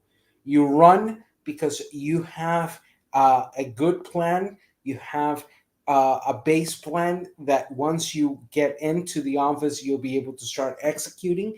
You set correct expectations of how that plan is going to be set forward. And the thing is, but your politics has to be in So line with what how the how in the people- world could you win? How in the world could you win that way? Exactly. Elections is a popularity contest. It's a It is. popularity contest. So I mean, it's like you telling me something completely opposite. Yeah, because it has to do with basically whose policy is better for the people. So Yeah. you cannot have a policy and then that negates the people. Look, if we continue looking at the election process as just a popularity contest, we will never get out of this rut we're still ongoing in regard to bad elections or electing the wrong people. But you're right. In many ways, that aspect of the popularity contest that so many ascribe towards is one part of how this whole thing works out. However, in order you can become popular by not necessarily appealing to popularity. There are many routes towards that popularity. Trump is just one example of what a idiot with a loud voice can actually do. But there are other examples of people who did the opposite and actually gained popularity in that sense. So I mean, well, we can't. Hold it on. is the Let me conclude wrap this it up. idea. Yeah. Just so I conclude, the mass behavioral of people cannot be seen through the lens of a monolithic idea. It varies. And that's the beauty of this whole thing. Exactly. Like no, you're absolutely right. Towards the end, you're right because people are monolithic, and you kind of have to do a lot of polling to see of what demographic you're talking to. Because look, this country, Ronald Reagan was a movie star. They elected him as the governor of California. Then he became president. Right. Jesse the Body Ventura was a wrestler. Right. I forgot what state that was. He's good, but you're not gonna say that. Oh, he didn't run on being a wrestler in order to be a president. Same thing with Donald Trump. No political experience. He ran on. Well, I'm not a quote unquote politician, and I'm the man of the people. I'm like, I'm just like you, and all that other bullshit, right? And people was like, you know what? I like what this guy's saying. He speaks off the cuff. He speaks like a real American. Sometimes he even says he wants to say nigga, according to Nick Fuentes. You know what I'm saying? I can relate to this guy. So it's really like it's really not an exact answer, Buana. It's basically like you would have to be okay. Who do I want to appeal to? The idiots in the room or the smart people in the room? Mi hermano, esta no bueno, no bueno. Porque listen, and I can tell you why. Because Trump and people like him, oh goodness man, they are one idea voter. Trump said, what is Trump known for in terms of the last election? Build that wall, lock her up. Most people, he saw these people an idea of it's the immigrants coming from over the border, bringing drugs, bringing guns and crime, and we need to protect our borders. And that resonated with many millions and millions of American people. They say, yes, he created a scale. But they are the majority. But Kofi, they're the majority of the people. He created a scapegoat. He created a scapegoat for the majority of white Americans. He say it's not us who create the situations. It's those immigrants who are creating crime and drugs and bringing down our economy. He created a scapegoat, and it's fair politics at its best. It's fair politics, and he played that up, and he was able to get into office. He's doing the same thing again with the Haitians. I'm saying, but this time it's gonna backfire. It's gonna backfire. We'll see.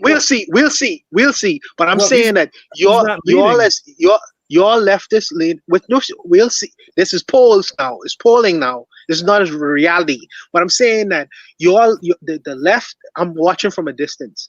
The leftists, the intellectuals, you all need to get up on message, man, because you all are trying to teach reason to the American public, and I'm telling you all, this is your Achilles heel, trying to push reason and policy to the American public. It is your Achilles heel. This is what I feel, and I feel like it's very dangerous. You all need to get into the ring and play the same politics, emotive driven politics that Donald Trump is playing. I feel like from a distance, I'm looking at you. But you can't. It's a more. But see, I see. I'm not saying you have a point. You absolutely have a point.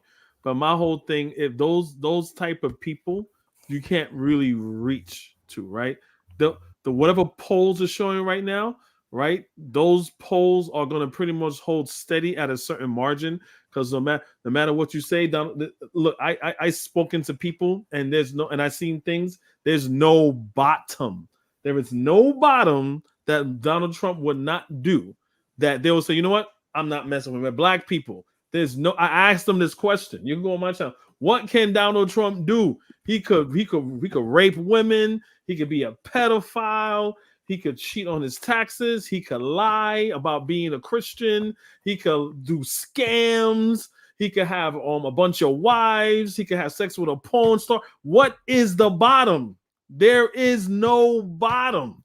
So when I know but y'all are not going after the Trumpists. Y'all are going after the non-voters right now, the people who don't vote. Independent. Y'all are trying to the independents. Y'all are trying to solicit them. Y'all are trying to preach to the choir for the people who are already convinced. No. The independent. You're not.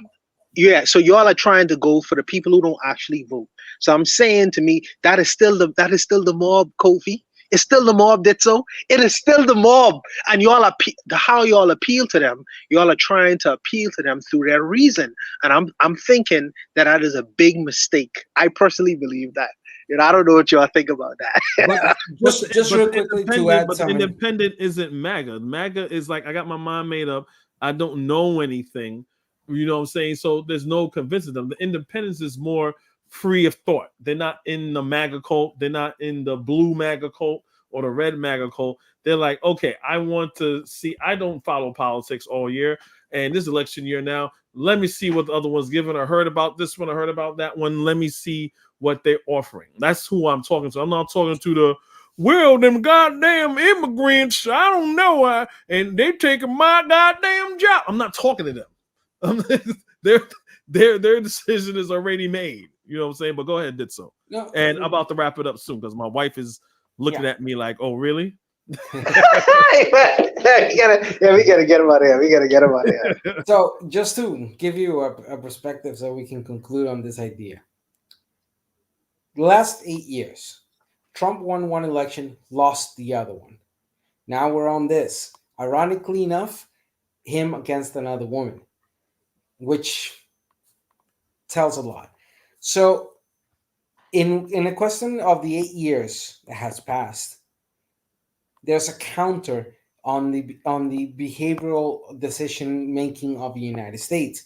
Consider that the national executive is an indirect mode of voting through the electoral college. Yes, we should abolish it. That's another conversation.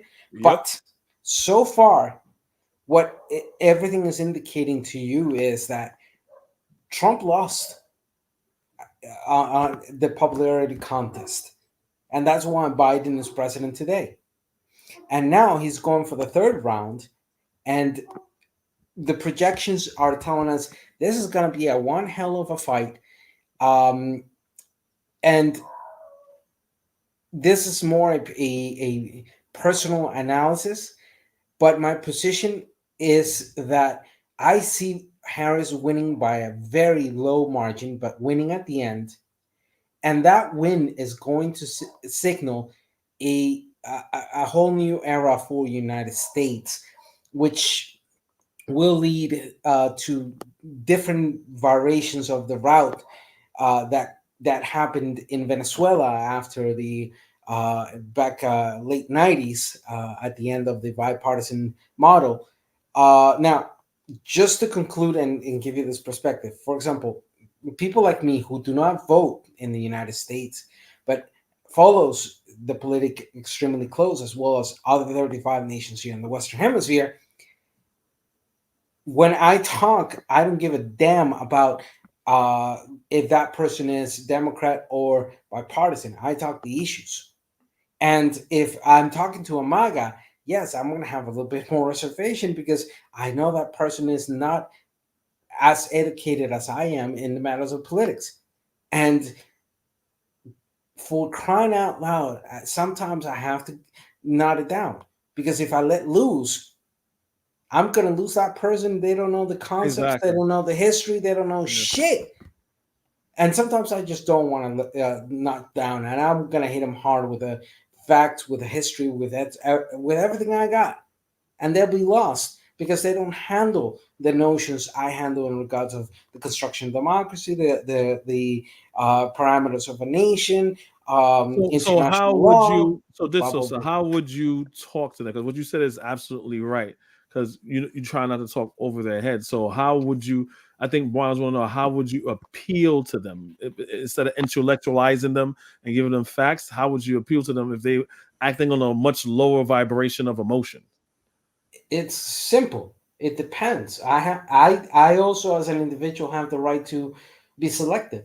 So I have to listen to the person. And if the person is more close than the Fort Knox, fuck it. I'm not going to even try, even in the most remote possible. I'm just going to hit them with everything I got. And hopefully that person is going to be so awestruck that they don't know where the hell they're going to move. And if I see a sliver of possibility of reason within that person, then I may try to cultivate that. But at the end, it's a case by case scenario, and you have to have that emotional balance. You've seen me before in the face. Yeah, you've seen that I that if a person is being a son of a gun with me, I'm gonna be a son of a gun with them. Yeah. No, that's you kind of move like how I move. If you're talking on an individual basis, then it's different. I'm talking to like a MAGA person. You try to appeal to them as far as like I get to them. What do they care about, right? And then I like to sow seeds of deception and of someone not being truthful to you. You know what I'm saying to you. And if I could do that with Donald Trump, it's okay. You okay like oh he's rich and he's this and he's that and he's that. So I would say something to them. Yes, he is not a genius because he inherited money and he somehow be able to keep money, but all he went bankrupt 6 times. A genius don't go bankrupt 6 times. A genius don't start a fraudulent university and had to be sued. He had to shut down a university and pay the people money back, right? A successful business owner don't sell gold sneakers and say because black people like sneakers. You see what I'm saying? Don't inflate the cost of your buildings because you want to game the system and pay less taxes or shit like that. You know? Yeah, and like if you'd like to see his name in lights again. Not saying Trump. I mean, he's a mixed bag. He is successful, yes, but he had a lot of help. He was afforded more mistakes, Buana, than the average person would make that would fall in the safe and would be in the ditch by now, right? Because he's Trump and his father set a legacy for him. He was running on that legacy as much as he can, right? So I'm not saying the man is not rich. I'm just saying he embellishes his fortune. Is what I'm saying. No, Ditso. Let me say this first. Ditso, I'm gonna need you to come up with the Bitter Medicine Podcast Network because you have a inroad into the Spanish speaking world in terms of the Caribbean and different aspects of the politics that concerns, like in Costa Rica. Kofi's wife is from Panama. You know, so you have, because you are a fluent Spanish speaker, you are able to relate and translate a lot of the things that's going on in the Spanish speaking world. And I think that you would be a great addition to the Bitter Medicine Podcast Network. And I think that could you put your email in the chat for me? Because we need to do some business with you. Kofi is another intellectual from Guyana. He's an American, but he's an intellectual from Guyana. Guyanese have a lot of friggin' intellectuals for some reason. I don't know if maybe it's in the water. I don't know what it is. Y'all have a lot of intellectuals down there. But we need to let Kofi off the hook because it's 8 o'clock and we need to get him back to his woman because his woman, Spanish women don't play. You know, Spanish women don't play. I left you the email on the private chat. I don't know if you can see it. Yes. Right, yes. I will get with you. I will get with you because that's a necessary thing. Yeah, that's a necessary thing now. Yes. Okay. All right, brothers. We're gonna call it. Ditso, thanks for coming. Thanks for coming through as always. Buana, thanks for coming. Yeah, we're gonna call it. You guys made this a beautiful show. As always with your presence, and I'm pretty much just gonna end it there. Thank you for the panel. Thank you for Anthony, Koku, everyone else that I didn't mention your name. Thank you for making the panel popping, and until next time, we'll do it again. You guys got any last words to say? No, Beshko Bob La Paz, my people say, walk with your eyes open. And thank you for having me once again, Coffee. Gracias, mi hermano. Yeah, thank you, Kofi. Great show, brother. Thank you, Ditso, for the information. And once again, you know, we do this because we love to do this, and we do this for the people. I'll just leave it there. Pura vida. All right, people. Black Power, love, respect, reach one, teach one. Peace.